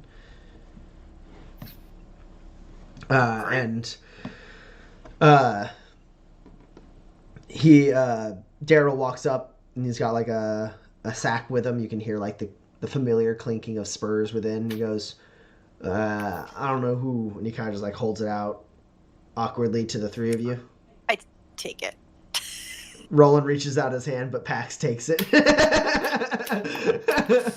Oh boy. And he goes, that's 32 spurs in there. Should cover the Nomad pack fees. You just give that to the saloon owner, Michelle Green. She'll hold it, and then when the Nomad pack shows up for them crates, they know we have an arrangement. They get the fees from Michelle, and then when they come into town, they also drop off the profits to Michelle. Meanwhile, all these cubes and that crate right there, that just goes to the general store. You can just drop it off, and then he'll pay me next time I'm in town. Sounds good. Yeah. Oh, and I suppose just to clear it up, if you could just post a public post on the LRC to the Riveteers, that's the Nomad pack. Let them know that there's a pickup. Will do. I appreciate it. Ain't too often that people wander through this homestead as kind-hearted as the 3 of you. I suppose you really are from the city. If not to disillusion you or nothing, but I'd be careful who you trust around here. People, especially around the settlements, they often have ulterior motives. And it ain't rare for someone to pull a gun on you just for looking at them the wrong way. I know you garden folk might not be used to that kind of treatment. We're pretty good judges of character. I mean, we had a discussion before we showed up. We thought you might be cannibals. That is What? not. Ken ain't great at humor. He's got sort of the basics down, but he's working on timing right now. All right. I'm learning. At that point, Joe walks over with a few sacks like slung over his shoulders, and he goes, "Where you want your spices, Mr. Charlotte?" Oh, and just go ahead and load them up in the back with the rest of the sundries. I'll make sure. He puts it in. He goes, "All right, I'll start working on a new crop. We're gonna double our that part of our farm and try and get some more of these spices ready. You send some customers my way." Oh, you know I will. I'll make sure they taste the spices first. I'm not sure I can make a meal as good as you, but it'll at least improve the flavor. And Daryl goes, "Yeah, and if you ever around these parts again, you want to stop by for your share of the profits?" And like Joe goes, "Pa." I think this will settle me. If anything, my share of the profits could be another couple of sacks of the spice. And Joe goes, "I might be able to arrange such a thing, Mr. Charlotte. Thank you." I do appreciate. And then Daryl goes, "All right, come on, get. Roland You got." looks like totally fine, but on the inside, he's like, "Oh my god, we're doing marketing for free. Profit sharing. What is happening?" And Daryl goes, "All right, go on, tend to your chores. I'm sure the three of you have places to be. I appreciate you doing this favor for me." We appreciate your hospitality. Certainly do. And he reaches out his hand. Oh. I shake it. He shakes Roland's hand, shakes Kinsey's hand, reaches out his hand to Pax. I appreciate it. He tips his hat at you instead. He goes, "Safe travels." Thank you. And as he goes walking, he goes, "Andy? What, Pa? You didn't bring down the lightning rod. The storm's been over for about 8 hours. You're using up power." "Oh, I'll get right on it, Pa." And she goes skittering like out of your view from the barn to the house. All right, that's good, because I was like 98% sure we was going to get 10 minutes away from this farm, and then Andy was going to pop out of a crate. Yeah, you're able to climb into the truck and make your way. As soon as we get in the truck, I like shut the doors and the windows are closed. I turn to Roland and Kinsey and I'm like, "Someone better write down our names because I will not remember." Are we staying with the same names? I just assumed that Roland would change them immediately. If we What? come back here again, I don't even Fair. know what my name is supposed to be. It's why I didn't introduce myself. It's why I didn't shake his hand. What if he said it? Patricia, it starts with the same letter. That's my real name. What? I didn't know. You didn't tell me that. I thought Pax isn't your real name. No, why would Pax be my real... Kinsey. My name is Kinsey. It's not as though I made up a fake name for you. Listen, Kinsey, I appreciate the initiative, and maybe like you trying to get a little bit of a joke over on me by naming me Bennigan.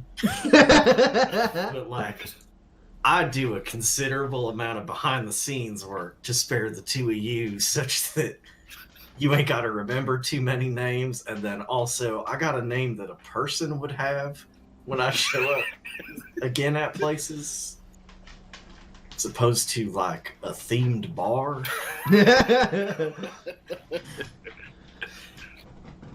So You know, maybe you leave the aliases to me from now on. that's all right. I just thought it would be good if somebody who was familiar with the Badlands be the first to speak to somebody from the Badlands. But that's fine. I understand. What have you? I'm just saying. I do a lot of work. You know, I try and think of you guys when I come up with fake names like Ken Charlotte. You know, I probably would have picked something less immediately close to PAX for PAX. But you know what? I'll write it down.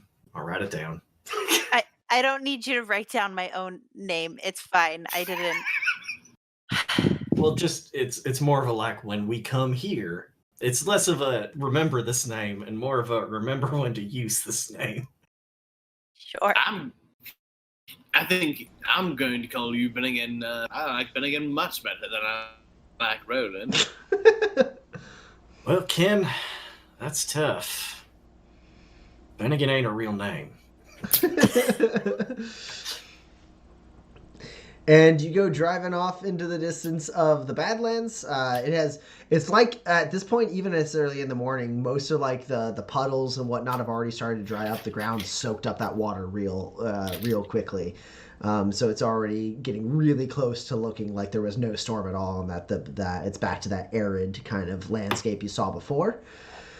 Pax, you're behind the wheel. Where are you driving? Town? Okay, just making sure. I'm not trying to put one over on these. I don't know, you got 32 spurs and a lot of supplies. Just making sure that you're honest folk, that's all. Oh, no. So I'm not gonna like pull over a heist on those people. They don't really even have anything really worth stealing. You know, there's no art or like something I could resell for like a good markup. So like, and Other also than like this we can spice. like retreat to their place maybe because it's far away from everything. Yeah. So like, I mean, Kinsey, you know that Soldina is about at least in your like because you had the car at least a day, if not two. yeah. So like, seems like a good place to have as a hideout when we go to resupply for herbs or whatever. So I wasn't lying. See, the weird thing is, in the garden, if you go somewhere to resupply for herbs, it's drugs you're buying. But out here in the Badlands, it's actually herbs. Weird. I think they have some of those herbs in the Badlands. Just Okay. throwing it out. But yeah, we're gonna head to that town at least, and then Sure. from there, I figured we would head, unless we had a different destination, south, just in case we happened upon a bunch of money and we could get a ticket on the train. Though now that I'm thinking about it, that'd be pretty tough since we're dead. I mean, you can do a lot while you're dead. More, even, I'd say. Yeah, but like our pictures were like lots of places. I don't know where they haven't been and have been. That's why I've been. May not know this, but Roland is a master of disguise. I feel like I've been saying this like almost since the beginning. You also You know what? all three know that like it's very unlikely that your bounties would. Yeah, I have made mean, it we're to gonna the- have to to happen this upon territory. an overturned carriage made out of luminescence, and we rescue the patrons inside, and they say, "Thank you for saving us from, I don't know, like ultra bears or whatever. I don't know. It's in the Badlands," and then they give us 10,000 spurs for our kindness or whatever. I think Trains are I expensive. don't think it's. I mean, I don't think like a third class ticket is like backbreaking. I think it's like more money than most people will have. But if we're drifters now, we could Sure. probably. Yeah, I mean, you could just like make fix something. I don't know. A third class ticket might be about a few months' salary, maybe half a year's salary even, depending on the train and the time you're choosing and all that goodness, and exactly how many destinations you have.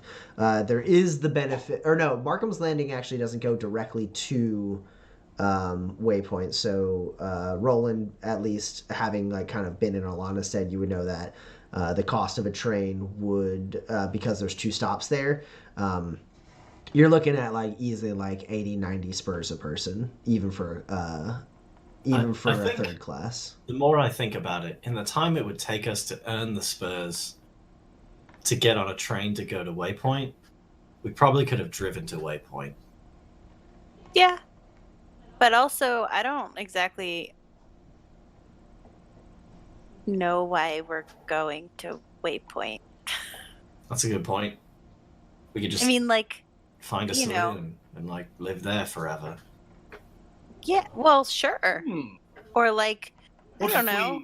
What if we bought the saloon and we could run the saloon? The 3 of us. It's not a bad idea. I mean, we'd have to find like a place, right? Sure. And then like there would have to either be a vacant saloon or we'd have to make a saloon. So like it seems as realistic as a ticket to Waypoint. But we could try. I mean, I'm not doing anything else and settling down doesn't seem terrible. I guess owning a saloon does seem like the least bad version of settling down. I mean, think of all the poker players you could fleece. We'd have to be a very good saloon. But it's not impossible. Well, Kinsey's a pro cook, apparently, with this spice blend that we'll have forever. Oh, they'll be coming from all over to try the Munson spice blend. I'm going to use it on everything.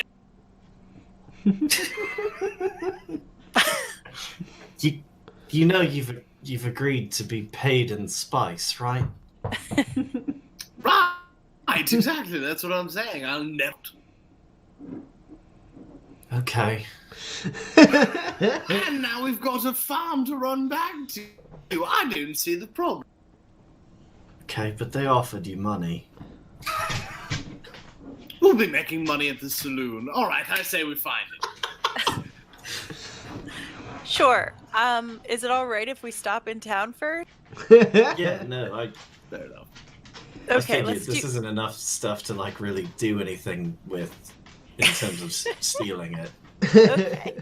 Yeah, you guys can all assume that if you were able to find a place that doesn't have a saloon where you could start a saloon, you would need a pretty healthy like, you know, bank of spurs to build it from the ground up. Well, hold on.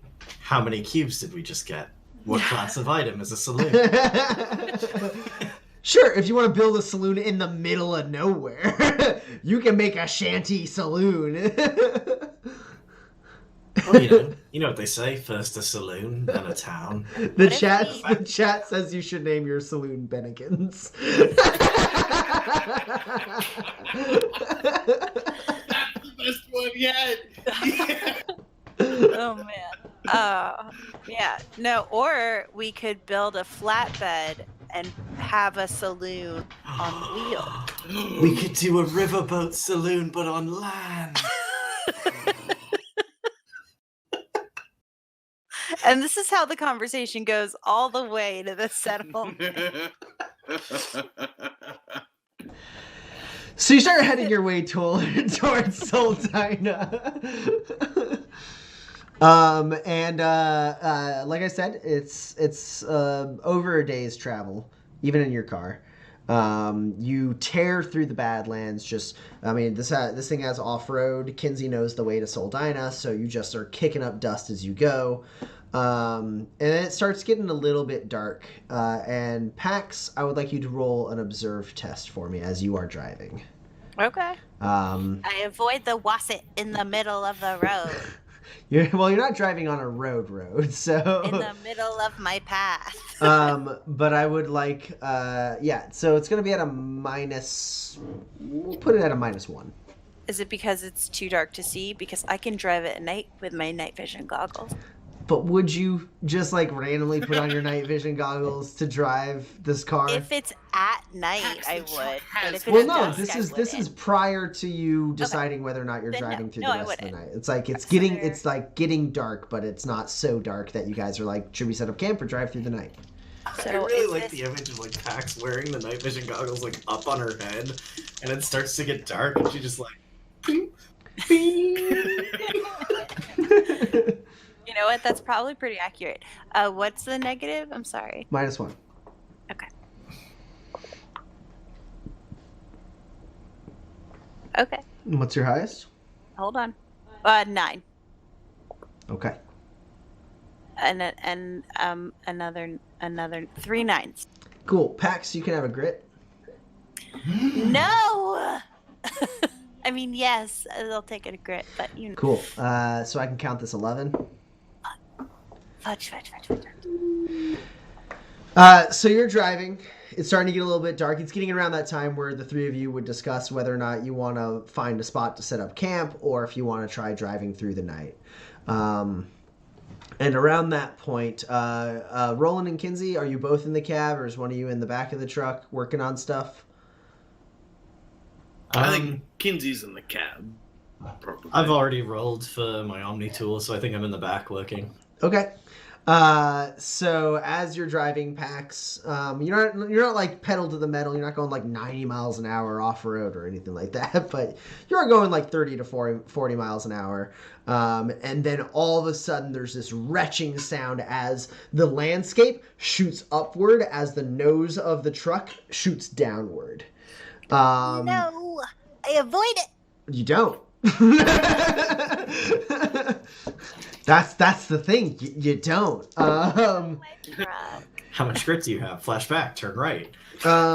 Pax. Actually, all of you can have an extra grit. Yeah. As I punch it, so I can count all. I can count all 3 of these hits. I swear. Pax, your vehicle takes 21 damage with 6 armor piercing. Okay. Well. So. Also, Roland, I need you to roll a gymnastics test. Oh no, there are 3 seats in the front. I don't understand. Now, depending on how high into the air I am launched, I'm well prepared for this. Do you have a thing? What's your thing? I made a face.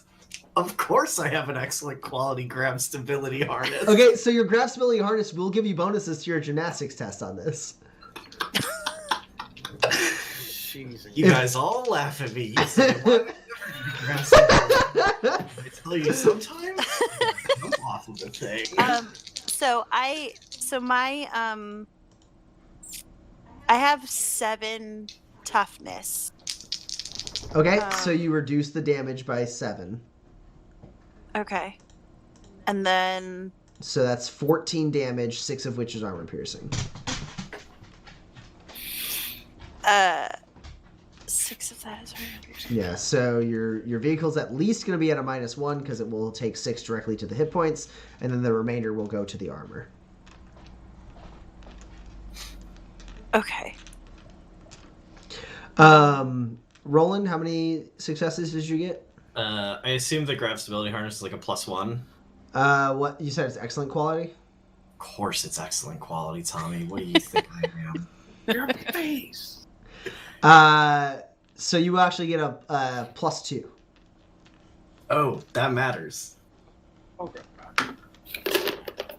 No, well, ultimately it didn't. 3 hits. Sweet. So what happens is the nose of the car dips violently downward. Kinsey and Pax, you fly forward. Like Kinsey, you Pax, your like elbows almost buckle completely against the steering wheel as you fly forward. Roland, you're working on your Omni tool, and all of a sudden you go flying out. Luckily, your grab stability harness is always kind of on standby, so like the velocity your body is moving through, like you fly out like forward, like face plant towards the hard rocky ground of the Badlands. But your grab stability harness kicks on, and you kind of, instead of hitting the ground, you kind of like level out and skid along it, and then kind of like. And then kind of like pop up and then fall on your back. As your grab stability harness kicks on and kind of alters your gravity. So instead of you going face first into the ground, you kind of slide above it and then land down.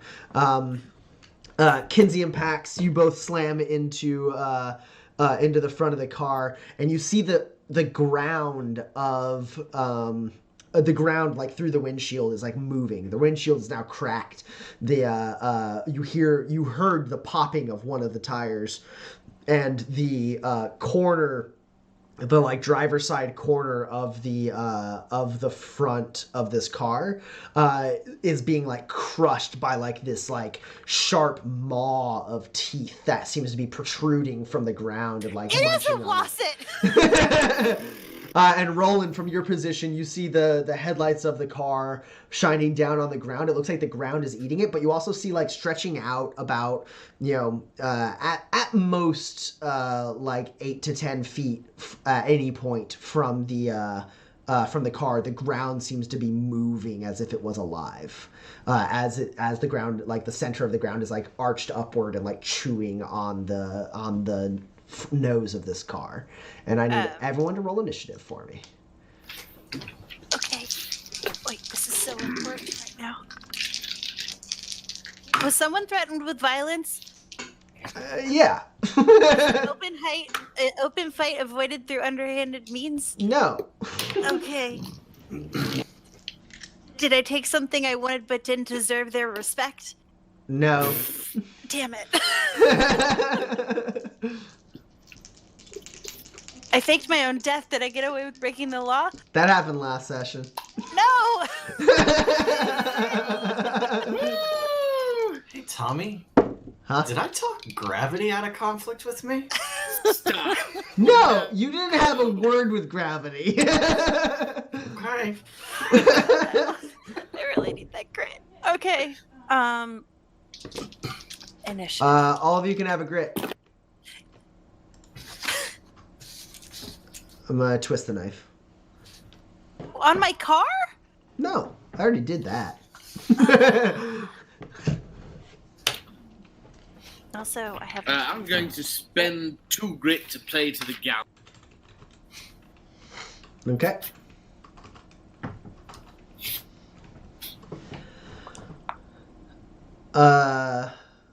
So did anyone get better than a 7? I got a 7. Yeah. Oh wait, no, hold on. You guys, I don't have a 7. I added too many. Anyone get better than a 5? I got a 7. And what about you, Kinsey? I got an 8. Ooh. Kinsey, go ahead and roll survival for me. You can use your experienced traveler on this. Roland, what did you get? I'm very hurt, and I got a 4. Okay. Hey, but you 'cause didn't you also die checked from flying out of this car. Yeah, no, like, I'm in a much better position than most people would be when catapulted from the back of a pickup truck. For Kinsey, that was 2 successes on. Okay, Kinsey, you can identify this creature as a wasset. It is a creature, a flat creature of varying size. Some of the larger, this is one of the larger ones, you would say, at about, almost 10 feet side to side. They don't get a whole lot smaller than this, but they also don't get a whole lot bigger than this. Basically these are kind of flat predators that kind of burrow just below the surface of the ground, kind of masking themselves with the natural terrain. and then their center of their body, on the top side of their body, is a massive mouth, and they basically just wait until an animal is unfortunate enough to step on them, and then if it steps like dead center, like you guys kind of did because you drove so fast into the center of it, it just opens the mouth and munches down. If it stands on like the outskirts of the body will fold inward to push the prey towards the mouth. These creatures are slow, but hardy, and you know that like where there's one wasset, there's often more. Not in the sense of like you've fallen into a nest and they're all gonna pop out of the ground and surround you, but more like once you see one wasset, you want to keep an eye out for others, because they don't like really migrate in like large packs, but they do tend to like enjoy the same terrain. So once you hit an area of land that has a wasset, there's a chance that somewhere within like 20 to 30 feet there's another wasset. Jeez. Oh man. But yeah, this one is eating your car right now. Kinsey, it's your turn. I'd like you to stop eating the car. I am going to shoot. I may not be doing what you want me to do. I'd like to try and wrangle this wasset. Okay, how are you going to go about doing that? You're currently like kind of lifted up off the ground inside the cab of a car, kind of pushing yourself up against the dash. What I'd like to do is, can I crank down the window? Yeah. I'd like to crank down the window, crawl out, use my bayonet to find a nerve center of the wasset, and I'd like to use that to avoid it from eating the car. So I'm not trying to do damage to it. I'm trying to like find a pressure. I get it. You're trying to make it spit out the car. Okay. Yeah. Go ahead and roll a wrangle test. That seems totally appropriate. Man, Roland, I wish you were in this car so bad. Why? I would die. Because you could drive and I could get the big gun. Sure. Well, that's 2 successes. You're up against an 8. That's near, and I can count neither. So Kinsey, you roll down the window. You tumble out of it, rolling onto the ground. One part of the ground like raises up by you, and you roll to the side, and then the other side like raises up as well. You kind of stand back and realize you haven't fallen onto the body of this wasset, and you start like eyeing it and looking around, and then you try to kind of like poke it with your bayonet, not like sharp like you're trying to stab it, but you're trying to like get underneath, because like it's a little like more tender on the bottom side, because that's like not the side that faces any of the rest of the like living creatures. You try to get your bayonet underneath, but like part of its like body just slams down and pushes your rifle to the ground, and like it takes you your whole turn to like pull the rifle away from its body, and you're not able to kind of get anywhere to make it kind of react. Fair enough. But I'm still going to give you a grit, because that was really clever. And even though it didn't work out, good job. Pax, you're up. So how chomped is like, is it like, are we talking about the like T-Rex on top of the upside down car in Jurassic Park eaten? Or like, is it more like, it's just like chomping and I could like maybe like drive or reverse or something? So your car is grappled. So you can attempt to break the grapple with a drive test, if you'd like. You'll be at a -2, based on the quality of the grapple. And then you also... Oh no, -3. You're at a -3. And then your vehicle, I think, is damaged enough to have a penalty, so that's going to be a -4 total. So you'd be at a -4, it would be at a +3, and that's your vehicle is considered grappled by this attack.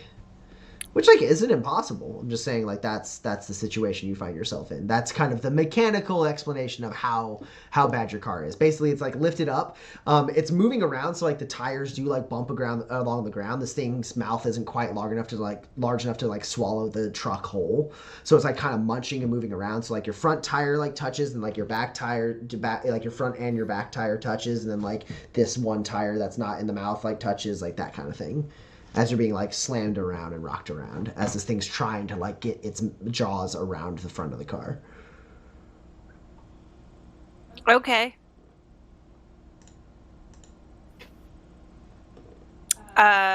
Yeah, I'm gonna undo my seatbelt, climb out through the back window, and get Miguel's gun out. Okay. I don't think I'm gonna have you. I don't think I'm gonna have you roll for it, but I would call it probably a focus action to get all the way in the back and pull out like Miguel's gun. Do you want to get off the truck as well, or do you want to stay on like in the bed of the truck? No, I'm gonna stand on the basically the hood of the truck. Cool. Yeah. So right now you get kind of to the back where you have like the hatch where you pull out Miguel's giant like mini gun, and then you step up. Your like left foot is on like the back of the cab as like the car is kind of tilted downward, and your right foot is like back on the bed of the bed of the truck, and you're like you get like the strap on and you're ready like next turn to like let it rip with this gun. Cool. So then I also want to pick up all my shit. So like all of my like the bag of 36 spurs and the all of like the important stuff that we have that I can as like a quick action, as many things as I can pick up, I'd like to. Well, you used your focus action to get the gun, so you only have free actions left. But I would let you grab like the 32 spurs and like maybe like one other small thing Sure. as you're climbing out of the cab, because the spurs would be there, and like you could grab like your general gear as you kind of climb back to grab like the more specialized large gear that you would have in the back of the car. Cool. And now I would like to double down. Okay, you spend 4 grit. Yeah. And it's your turn again. Great. I'm gonna shoot the shit out of this thing. Okay. All right. Cool. So. Oh dear, I could have rolled better. I will give you a -1. Given that you're kind of like balancing on the truck as it's like moving around. You don't have exactly even footing, so you do have a little bit of a situational modifier. Sure. But just a -1. And you're up against a 7. I have a question that I'm sure is yes, but does it know I'm here? Yes. The truck is here. Does it know I'm here? Yes. Okay. All right. It was worth a shot. It's It's a sneak attack. It's like, ooh, fun, a truck to eat. Oh no, a person. Okay. Yeah. All right. And it has rotating barrels, full auto, and belt fed. Okay.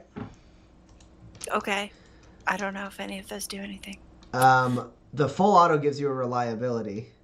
Yeah. And I mean, I'm looking at the stats. I just wanted to make sure that. Yeah, and the rotating barrels gives you accuracy.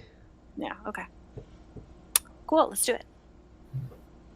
Yep, and you fire 3 shots, and you're up against a 7, like I said. Okay. All right. What's the accuracy? Good. 3. Okay.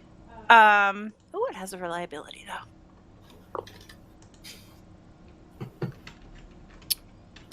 Okay. What is that? I'm gonna. Oh, hey, I should move us into initiative time. I'm gonna play to the gallery. Oh wait, that doesn't make any sense. Okay, never mind. I have 3 net hits. I have a 14 high, or 13 high.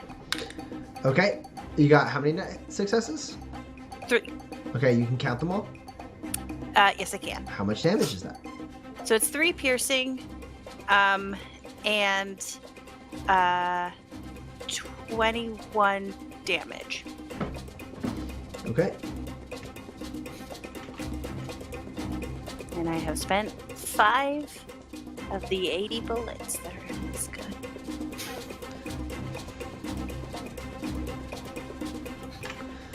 All right, yeah. So Kinsey, you're trying to get like your bayonet under there. Roland, you're getting to your feet and seeing what's happening, and then like you can't quite see your friends because like your eyes haven't adjusted quite yet.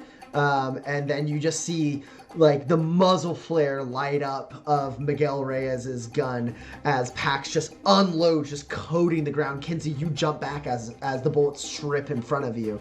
And you see like blood shoot up from the ground with each like shot as she gets a hearty hit on this thing, and it lets out like an echoing like screech, which like makes the truck like kind of like fall around a little bit as it like is still kind of stuck in the mouth.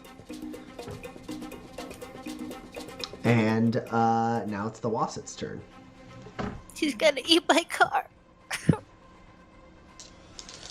I'm gonna is. kill this thing. It is gonna eat your car. I'm gonna kill this thing so bad. Do I, does it get to, it, can I, so even though I'm not rolling, can I spend grit on it? Oh, what, to bamboozle? Yeah. I mean, if you want to, yeah. Yeah, I that's do? okay. Okay. How much do you bamboozle it by? Just 1. It's all the grit I have.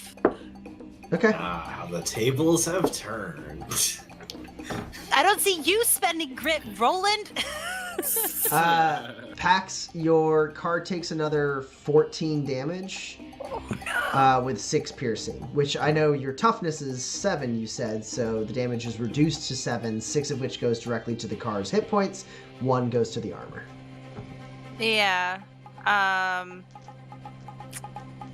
Yeah. Does my car have overflow? There's no way our car is dead at Yeah, there's no way. damage. Yeah, what's your car's body? 8? Yeah, your car has 32 hit points. Oh! Okay. Cars, much like vehicles, can never truly be killed, except through, like, dedicated application of attacks.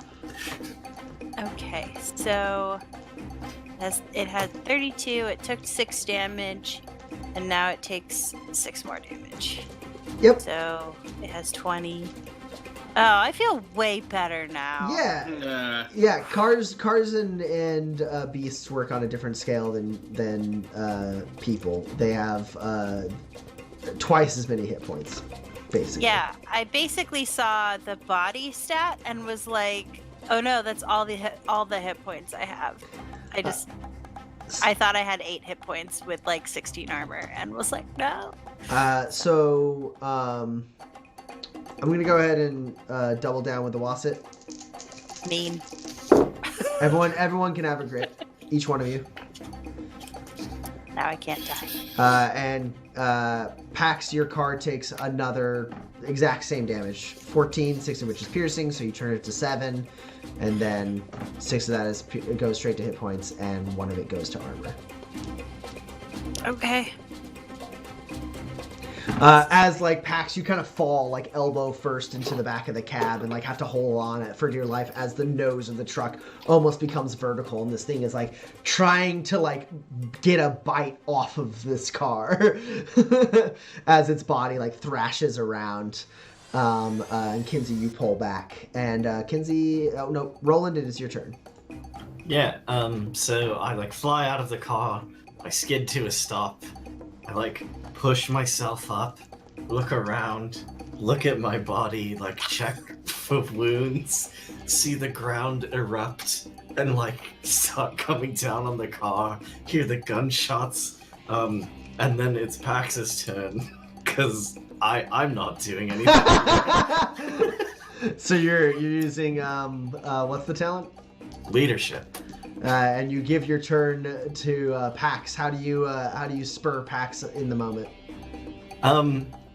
I think maybe she just catches me in the corner of her eye, just like, what? How? I'm okay. So yeah, Pax, your like elbow slams into the car. You hold on for dear life as it like goes vertical, and then it starts to bend back down. And in that moment, you manage to like get a little bit of a lay of the land. You see Kinsey pulling back with his bayonet out at the ready, and then you look out in the distance. You see like the headlights kind of shine up, and you see that Roland is fine. The like lights on his grav stability harness kind of like dimming as you see him, and he's just like in a state of shock. And like he like makes eye contact with you, and that gives you the burst of energy you need to like stand up. And what do you do with your turn? That Roland. Well, I know exactly where he is, so I don't have to worry about shooting him, and I continue shooting. Fair enough. And also, I was inspired by his look and all that good jazz. Yeah, your knowledge that I am safe gives you everything you need to keep fighting. All right, you are up against 9. Oh wait, I have a reliability. I have 2 reliability. All right. Ah! I have 2 reliability. Okay. I got 2 net hits. It was 13 high. Oh wait, 13's my target. Okay. Sorry. Okay, no, I still have 2 net hits. Never mind. All right, how much damage is that? 14 with 3 piercing. Okay. Yeah, you just start lighting up again, tearing up the ground, blood shooting out. This thing like lets out a shriek. The truck falls down on all of its wheels. It still has the front like left wheel in its mouth, but its like grip is a little looser now as it like thrashes around a little more lazily. Kinsey, you know this thing is on its last leg, and it is your turn. Well, I've already got the rifle out, so I might as well take a shot. Okay.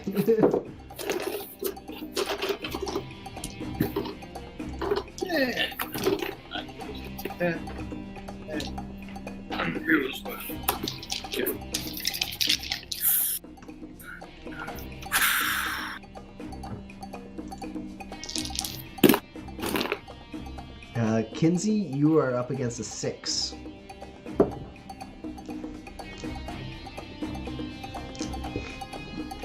I am going to play to the gallery. Okay. Because that makes these 2 16s explode. That one's 20. That one's also 20. That's fucking ridiculous. Well, you won't misfire off of re-rolled 20s. Yes. Even so, that is net. Yeah, so you said you got 2 16s, so that's 2 net successes at least. That's enough damage to kill it. Kinsey, how do you finish it off? So I've tried digging at it with the bayonet, and at some point, with Pax firing off shots in the distance, I say, oh, fuck it! And I'll just pull the trigger right next to it and point blank, shoot the damn thing. Yeah, so it lets down the truck, and like its body kind of arcs up, and it kind of gives you that angle where you could maybe stab at it and make it let go, but at this point it's like you're like, nah, this is done, and you just like you just push in with the bayonet and pull the shot, and it like this big loud shot shoots out through this thing, and there's like a big like ripple effect through the ground as it convulses, and then the truck finally like settles, and then the ground stops moving, and the dust kind of like starts settling, and the Wasset is dead, and all of you can have a grit for surviving a dangerous situation.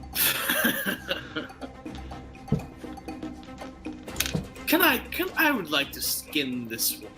Yeah. Get ourselves some Wasset hide. I mean, that will probably take a little bit of time. It's pretty big, and you have to like kind of dig it up a little bit before you can actually start skinning it.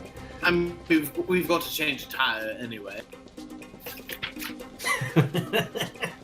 Yeah, you do have 1 flat tire, and then however much damage is on the car.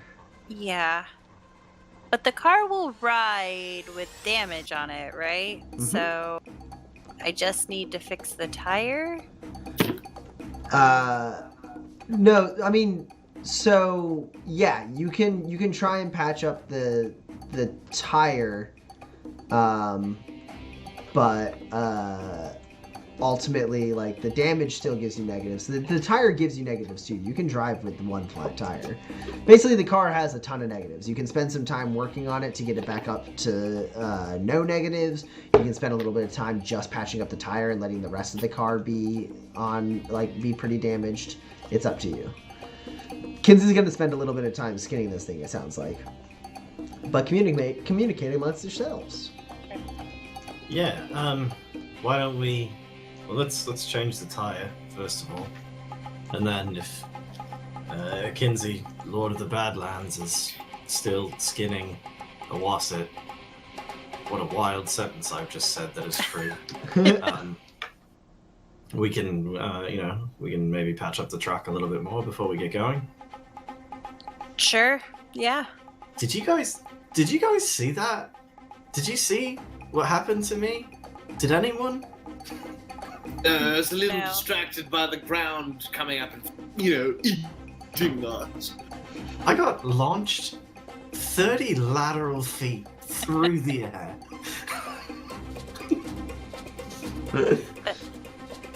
That's wait, you should be dead. Yes, well done on surviving that. I'm glad Oh. you're not, but like, you should be dead. Well, it's all thanks to my trusty crab stability harness. Everyone looked at me weird in sort of the Alanastead crime community when I said, I need a grab stability harness, and they were all like, what do you even need that for? All you do is grifts and stuff. I said, you never know. Who's laughing now? Well, probably them, since you're dead. But Sure. like, if you were alive and they saw it, maybe still them, but probably still them. Yeah. Listen, I feel good about this purchase, and I can't be convinced otherwise. Let's change a tire. Okay. All right, Roland and Pax, if you want to try working on... So you can...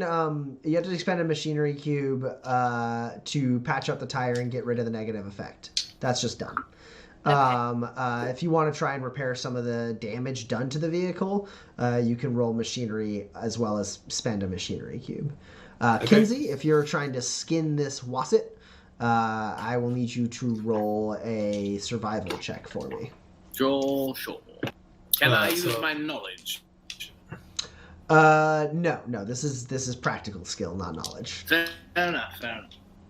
So I'll go ahead and spend a machinery cube. I'll Okay. take the cube and just round it out. Put it where the tire goes. That's not how it works. No, You pull out a it's bundle like, of I make a supplies.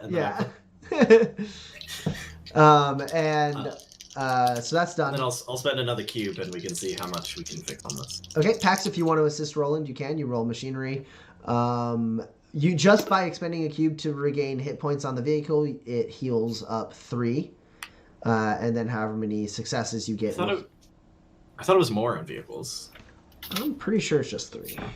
I think you're thinking of a talent that makes it even better. Maybe? There's a talent that makes it 6. Oh, okay. Then that's probably what I'm thinking of. Yeah. I got 1 hit. Yeah, I'm thinking of the talent. Cool. All right, you get a +1, Roland.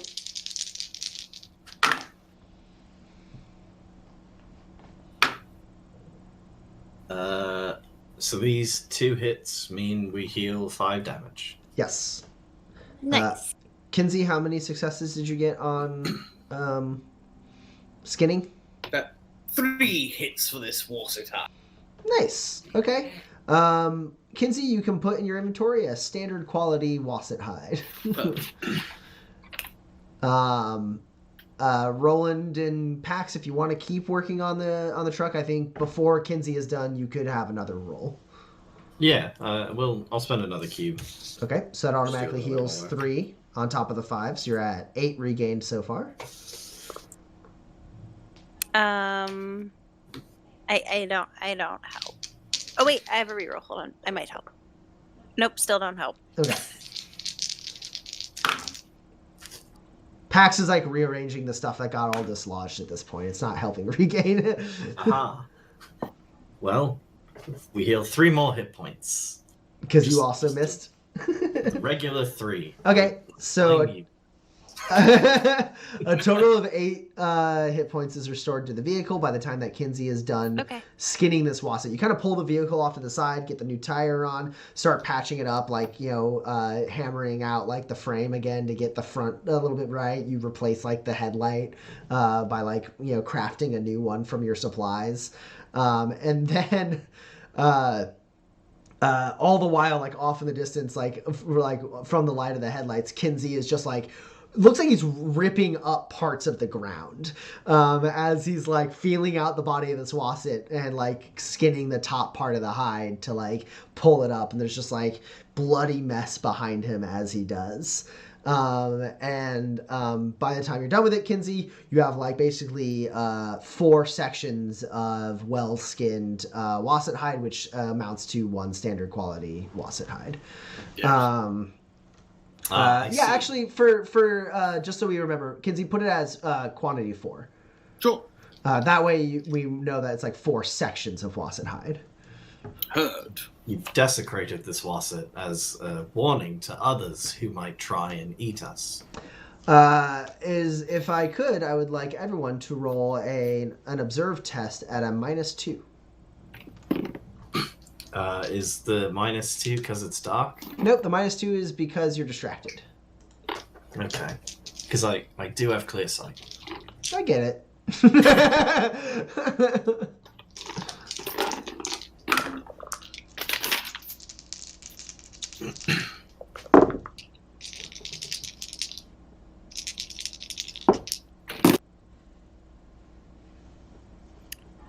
I have an 8 high. Got a 4 high. I've got a 7. Okay. So Pax, everyone else gets the thing you were trying to notice gets 2 net successes over you, but Pax, it only gets 1. So as you're kind of finishing up, fixing up the back of the truck, Roland's kind of finishing like the latest leg of patching up the car. Kinsey is folding up his Wasset hide next to a giant mound of like just exposed Wasset flesh. Pax, you hear movement in the shadows, and you kind of like bolt up and you look, and you can't quite see what it is. And then Kinsey, just a few moments after Pax is kind of looking around, and like Roland, you notice Pax is looking off in the distance too, so you kind of look that way as well.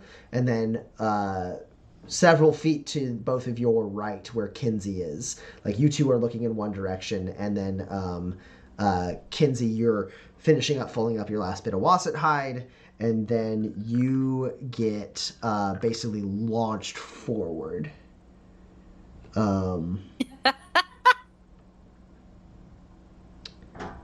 And you take 8 damage with no armor piercing. Have I healed my damage from my night's at all? No, because you haven't rested up yet. And I'm sorry, how much piercing was it? No piercing. No piercing, 8 damage? Yep. Alright. That's fine. So I assume, Kinsey, you let out some kind of shout as you're launched forward, and you feel this like scrape against your back, like tearing into your armor, knocking the wind out of you. You drop your Wasset hide and fly into the dirt, scampering to your feet, and you see Good lord. this in front of you. No. No. very large cat-like creature made out of like stony, thin, razor-sharp spines. It's like quilled hide, kind of like raising up aggressively. It snarls at you. Its razor-sharp claws like digging into the ground as it gets ready to pounce on you again. And I need everyone to roll initiative a second time. What? I think this episode might be called "Welcome to the Badlands." It was like all the animals in the Badlands just like waiting for us. Heard about us? Did they want to collect the bounty? They know you're alive. Oh, I get it. This is the part of Phantom Menace when they go through the planet core and there's always a bigger beastie. I love that scene.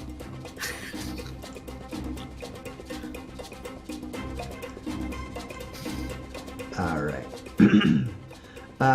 So did anyone get better than a 5? I got a 6. Kinsey got a 7. Why? Why is it always one more than me? Welcome to my whole life in Shadowrun, Addie. All right, and Roland? I got a 5. Okay. What's your awareness? 5. Okay. So Kinsey, yeah, you scramble to your feet. You see this creature snarling and moving towards you. Its quills like quivering, kind of glinting against the light of the headlights. What do you do? Do I know what this creature is? Yeah, go ahead and roll a survival check for me. Yes, I'd like to do that. And you can have your explore, your experienced Yes, traveler. My experienced out of here.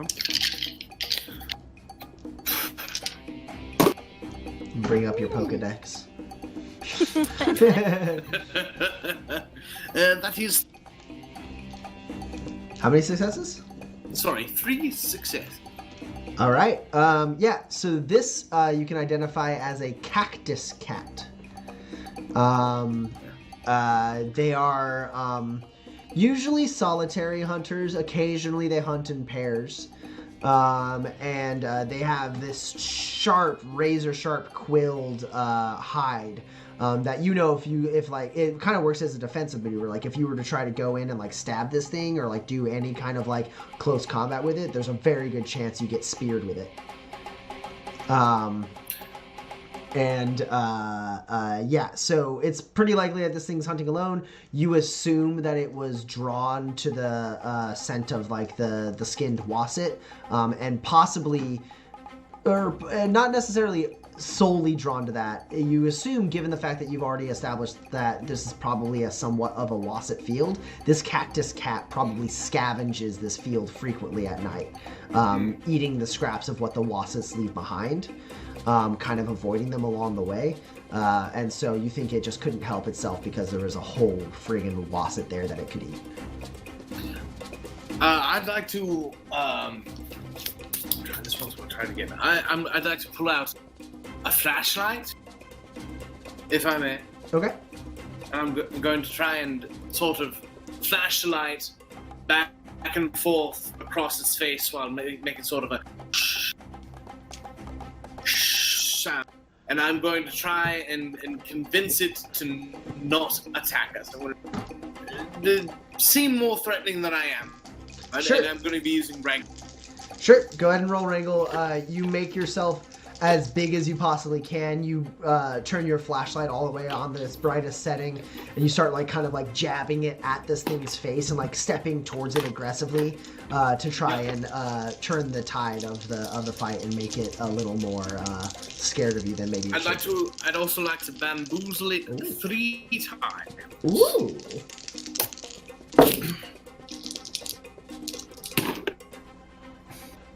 Oh man. Whew. I gotta tell you, if you hadn't bamboozled me, if you hadn't bamboozled me, you would not be up against a 2. Hey, I like that. I do have 1 success over a 2. Just 1 success. Okay. Yeah, Kinsey, it's like getting ready to pounce at you, and then you like shine your light and you start like hissing and like making like very loud like huff noises as you like bolster yourself up and like make it look like you're jabbing at it with the light. And it does pull back and like take a few steps back as it like tries to get like a better look at you, and it's like trying to figure out exactly what you are. And it seems like it's either less likely to attack you or at least will attack you with some kind of penalty, as it's a bit intimidated by you. But it doesn't run off yet. The score is too good. Pax, you're up. Yeah.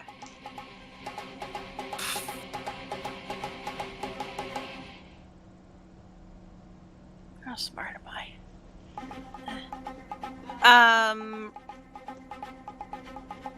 Yeah. So, I'm gonna yell for Roland to just get in the car. I assume he will listen to me.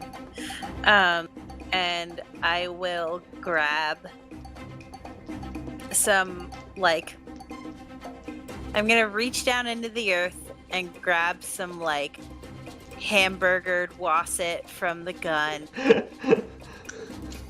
and just, like, throw it right in front of, like, right to the left, or, like, just so it is facing away from Kinsey.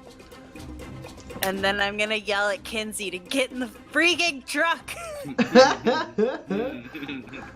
So I don't know what kind of roll that is, but I'm pretty good at throwing stuff. So hopefully it works out. Ultimately, it's kind of a wrangle. No, I disagree. It's very important, the placement of said meat. I would let you roll range, though, because it's not really about that and more about like getting the creature's attention and like kind of communicating with this creature like in a way. I will let you roll range, but only at a -4. Wait, you're gonna let me roll ranged at a -4? Yes. Or wrangle. Or wrangle. Is it reduced effect if it's ranged? No, not really. Oh, okay, great. The reduced Then effect is the -4. No, that's fine then. Yes, I just smack it in the face with. Yeah, I mean that's kind of what you're doing, right? It's not about like communicating with this thing. It's about getting enough meat close enough to that thing's mouth that it can't help but pay attention. Yeah. I want to take like a big old chunk of it and just throw it, and I want to do that. So I get it. All right, you're up against an 8. Okay. Okay, I can beat that. Do I beat it? Is there any reliability on Wasset? I mean, do you have a natural reliability if your finesse is? Oh, I do have a natural reliability. There is reliability on Wasset. You're telling me this is an excellent quality Wasset hamburger?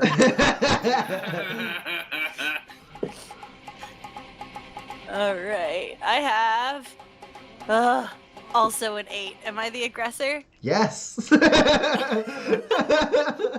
You're right. Literally throwing something at this cactus cat. All right, I have 2 8. So you get 2 net successes. I was hoping for a 9 because then it would be like for sure. So yeah, Kinsey, you're flashing the light at this thing. You hear Pax yell to Roland to get in the car, and then like you glance to the side and you see Pax kind of like skid to her knees and just like scoop up a giant mass of like wasset meat from like the skinned wasset, and then just like huck it. Like with both arms, and it like lands and like hits the arms and the shoulder of like the cactus cat, and it jumps back and looks towards her, but like there's like a little bit of like blood spittled up onto its face, and it's like, and it like takes a bite of it and like tears it apart. And Kinsey, you actually see an opening in which it might it might be distracted enough that it won't attack you, and you might be able to get away. At that point, it is the cactus cat's turn.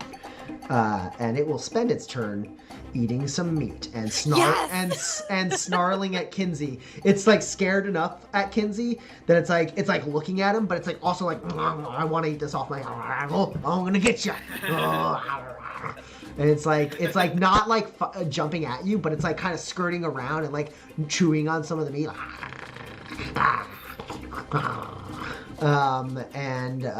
Roland, it is your turn. Great. I will slam the car into gear, drive up to Kinsey, shout at him, tell this cat Bennigan's closed, get in the car, Kinsey.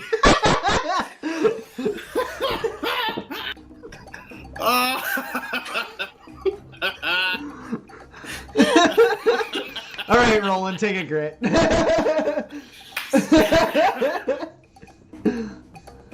Pax also take a grit for hucking a bunch of meat at a cactus cat.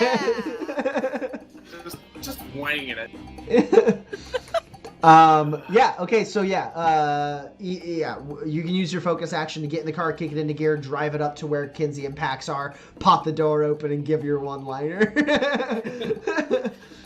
And Kinsey, it's your turn. Kinsey's pretty much immediately still waving the. Pick up the last bit of wasset hide and then leap into the back. You grab your wasset hide and then jump into the truck. Pax, it's your turn. I will. Yeah, I'll just jump on the car. Yeah, for sure. I mean, you can jump in the car. The door's open. Well, I was debating whether or not I boot Roland from the driver's seat or not. So, but we can. Now's not the time. Yeah. For sure. Okay, so you hop onto the car as well. Let me roll a thing. Yeah, the cactus cat. As you kind of jump in the car, it like pulls back away from that, jumps on the other side of the wasset, and is like watching you closely. And like you all kind of get in the car, and it starts like moving a little bit closer, like smelling some of the meat, but watching you as it does. And then it gets back around to your guys' turn. We can drop out of initiative as Roland. I shift dramatically. Yeah. Drive away. You drive away. I put down my night vision goggles Sure.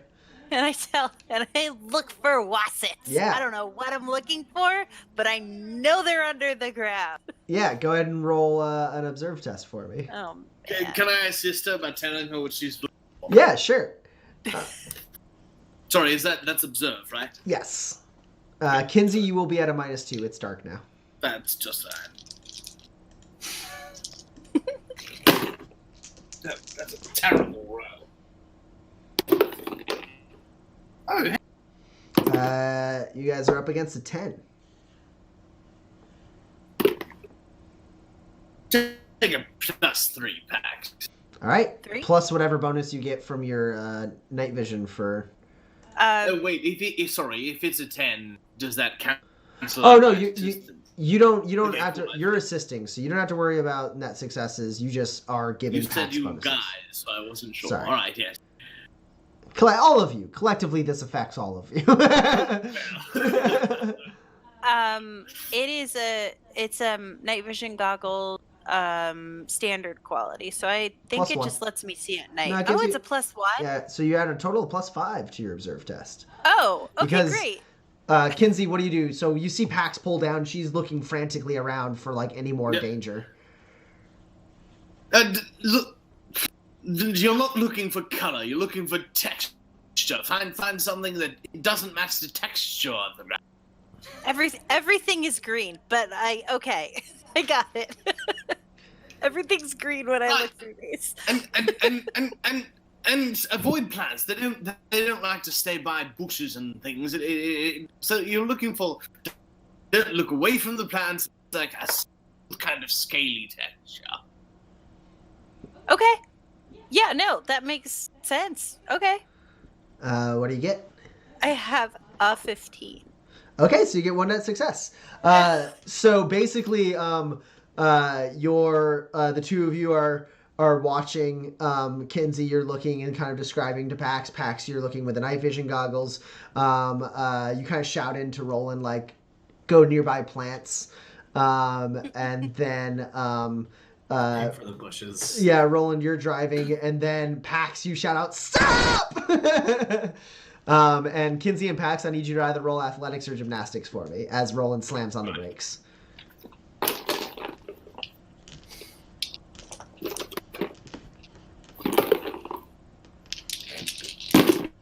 Is this contested? No, this is just seeing how well you deal with the fact that you're standing in the back of a truck that just slammed on the brakes. Go to high of an 11. I guess it doesn't matter. It's not. Yeah, I just need to know how many you got. Two. 2? Okay, cool. Pax? 4. 4? Sweet. Both of you are able to stay. Kinsey kind of like rides up on the back of the cab, but is able to stop from like flying all the way over. Pax actually grabs the back of your belt to keep you in place and like pulls you back to your feet as she's able to kind of keep herself stable. And you have slammed on the brakes, Roland, and the headlights are right in front of you, and like you just see the ground just go like just a slight shift. I'm gonna just shift into reverse. Yeah, you pull back a little bit. All the way to the right. Around. Yeah, and at this point, you guys can like all get in the cab if you want. You can change drivers, whatever you want. At this point, you know what you're looking for, and you're able to kind of start navigating your way to a place where Kinsey feels like basically Kinsey, you find some high ground. You're like, okay, this is gonna be a place where we can set up camp. Even if there's wassets on all sides of us, we should be fine. So you guys can like set up camp and then be ready. Unless you want to drive through the wasset infested lands at night still. Nope. Okay. Best idea. So yeah, you're able, if you want, you can pull up and set up camp in an area where Kinsey's pretty sure is a safe spot. Pull up the car, turn on the headlights, and get out. And you kind of like breathe in that Badlands air, having just survived a wasset infested area and a cactus cat ambush. This place sucks. Well, Yes, to be fair, there's not a whole gang of psychopaths trying to kill us every moment. I didn't say it was worse than the garden. I said it sucked. Oh, okay. Yes, agreed. Yeah. I don't know. I guess like I'm glad cats eat meat. Oh my god, what if it had been a vegetarian? I guess it wouldn't be that. If it had been a Maybe it vegetarian, would. then it wouldn't attack. Well, we have lots of vegetables in the truck. It could have been that. I don't know. Sure.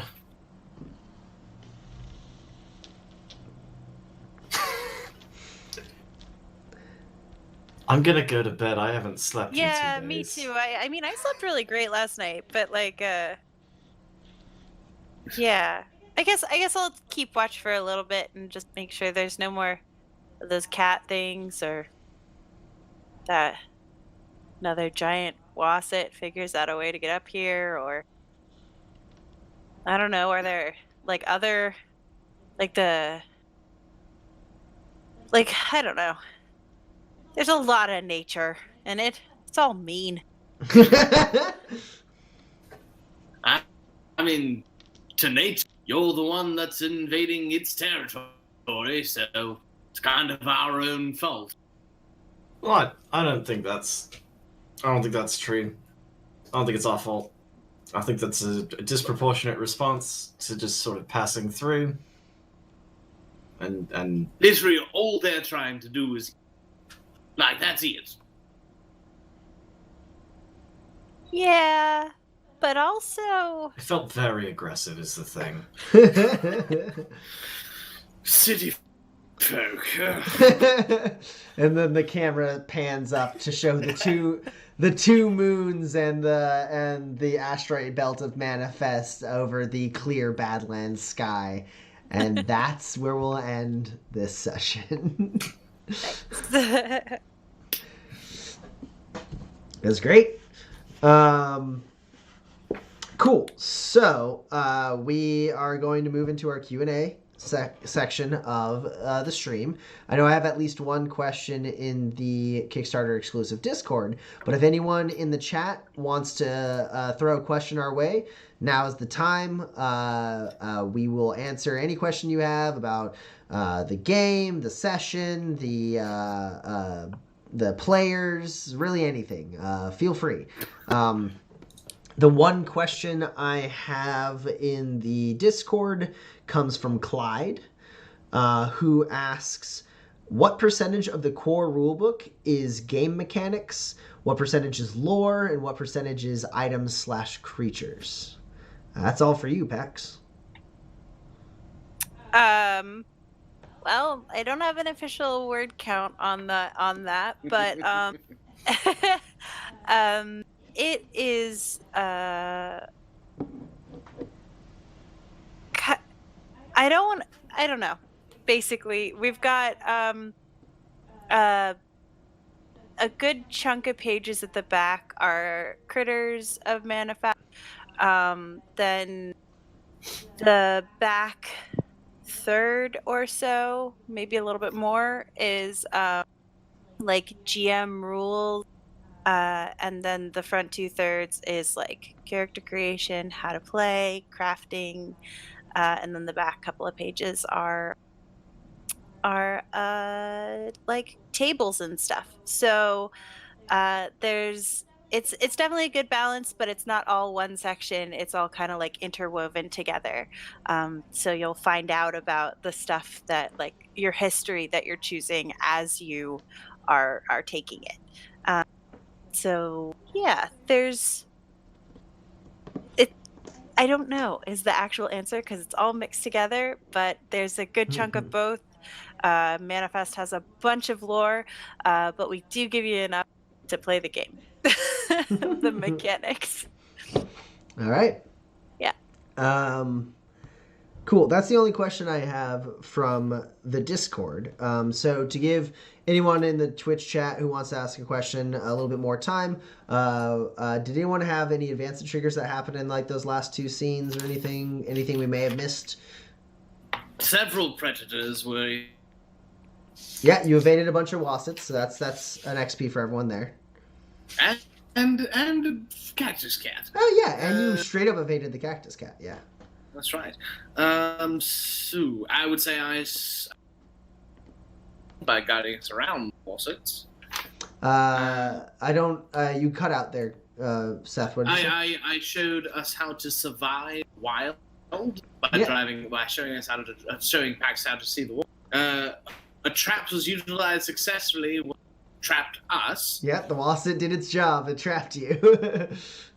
And was patience rewarded when we waited out the and survived it, and then also gained some spice? Yeah, I think so. I think waiting out the storm, that was patience. Yeah, straight up. That's 4 for Kinsey. Okay, I have another shot at. So was a fight avoided through underhanded meat when I tossed the meat Man, I was gonna give it to you, but now toss it under? But because of you being like it was an underhand toss, no.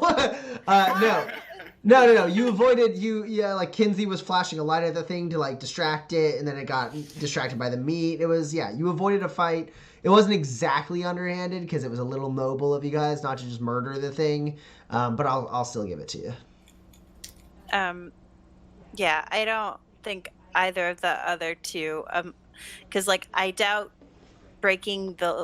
we broke any laws. But we did get someone is threatened with violence, right? Yeah, But we already got that. You already said that one, yeah. And then I haven't taken something I want but it served unless it was hamburgered wasset meat. No. Yeah. All right, so that's 2 for Pax. Roland, do you have any else? I have one reach on you trick someone into a disadvantage, which is until we showed up and convinced Daryl to let us stay at his home. he probably could have fended off Joe trying to start a business and like strike out for himself forever. No. That was a good thing. That was a good thing that happened. Well, but being in a disadvantageous position doesn't always mean bad things happen to you. It just meant he was ill prepared to fend off the new fervor of Joe's arguments. No, it was ultimately, I wouldn't call that a disadvantageous position. He found himself in an advantageous position to start some sort of a business venture. All right, then I got nothing. Okay. I modified a piece of gear was modified or repaired. Yeah, we got that one. Yeah. I was never in conflict with someone I needed to talk out of it. Fair. Kinsey. Yeah, but I didn't talk him out of conflict with me. Yeah, oh, sure. You talked him out of conflict with him. Man, it feels like being launched from a car and surviving with a ground stability harness is pushing your luck despite a clear chance to fail, but I don't think I think that's just being like lucky. Or no, it really is just being well prepared. All right, cool. So I think that's the total there for XP. Total of I think 7, which you guys will level up from. So everyone gets a grit for leveling up. All right, we do have one final question in the stream chat, and then we'll call it for tonight. Elliot with 2 T's, that's the full name. I love that. Elliot with 2 T's asks, how many advancement triggers does it take to usually level up? I'm gonna actually just throw. I know it, but like I know that Dan knows it. So I don't remember the exact numbers, but I do remember like the pacing that it breaks down at. Yeah.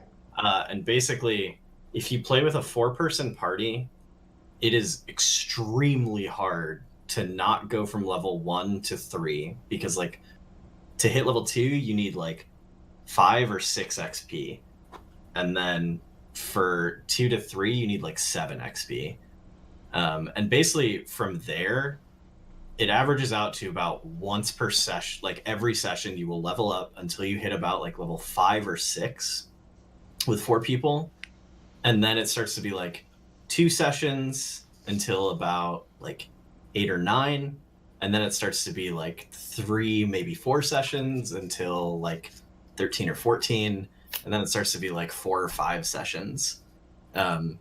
I remember it was described to me as it is linear with like large jumps. So it goes like this, and then you hit the next tier and it goes up, and then it goes like this, and you hit the next tier and it goes up again, and it like keeps going up at the same rate in between those jumps, but at each tier there is like a significant jump of just like it is 10 additional XP now to level up than it was before, which is not an exact number, but is like the gist of it.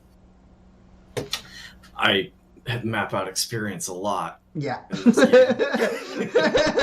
in every game. Yeah. Yes, correct. Yeah, that basically my thing has always been every time I play an RPG, I'm always really excited at the beginning to like start grabbing some cool advancements and level up, and then like sometimes I'll hit an RPG where like the level progression, like it takes a little while to get 2, takes an even longer time to get 3, and I'm like, but I want to get the stuff that makes me feel like my character concept is a little more rounded out. And so Manifest is designed in a way that like the first handful of levels come really quick. That way you can like make a ton of fun, cool decisions at the beginning and really kind of feel like you've spread your character out a little bit more from character creation. And then you've settled in and you're like, cool, let's go for the long haul. I want to get these bigger advancements. And like the advancements start coming a little more slowly. Argit Lum says that the points in our stream channel should be spurs. What about grit? Well, but then they can only ever have 12. Yeah. Yeah, that's a super cool idea. I don't know how to do that yet, but when I figure it out, you can bet that I will change that. That's a great idea. I did do the little if you subscribe, you get like a little hat Nice. in front of your name. And then if you subscribe for 3 months in a row, you get a little deputy star, which I think is really cute. So I did that. So there's another little thing. And then we are going to get little emotes So if you guys, I think we get 6. So you guys, if you have any ideas about what kind of emotes you would want us to have in the chat, uh, send us a tweet or put it in the chat, though we might not see it. But no, we'll see it. Put it in the chat here or send it to us in a tweet at ManifestRPG, and we'll see if when we pull the trigger on those, the what we get, because it'll be really fun. But yeah, I don't know how to do that. I'll figure it out. But yeah, so back to Elliot's question. It's like a lot like what Tommy says, kind of like get to the point where you feel like your character is like the archetype you want it to be, and then after that it's all about like living in your character, because one of the things that I always find for RPGs is that like the XP starts getting like if it like for instance D&D is designed so that you level up every 2 to 4 sessions, and it feels like level 16, 17, 18, 19 goes so fast, and so we wanted to kind of slow down that, like, you are an amazing drifter and you can do all these like amazing things that you kind of have to work up to and shoot bullets out of the sky, and stuff like that. So that is why we've designed it in sort of this like pseudo linear way. Yeah. It's left me with a lot of time spent thinking on the maximum number of levels at which you get to grab a talent while still also not delaying your path to higher tier talents. I've spent a lot of time on it. I have mastered it. Yeah. All right. Thank you guys so much for watching. We're going to call the stream here tonight. Had a great time. Really fun, exciting beginning to the Badlands chapter of this campaign. I can't believe it was a Wasset. I can't believe I called it. That's so funny. Yeah. I thought it was going to be an Ocarina, so yeah. I did too. I was like, oh no. Anyway. I was like, oh, Tommy's killing our car. It's an Ocarina. I don't think the 3 of you can survive an Ocarina. No, that's why I thought, you're killing our car. Just the Ocarina. Yeah. Okay, sweet. Thank you guys so much for watching. We're going to be back on again next week at 8 p.m. It's been a ton of fun. If you haven't already, subscribe, follow, get your friends to subscribe and follow. We love you all. Thank you so much. Thanks, everyone. Thank you. Have a good great night. night.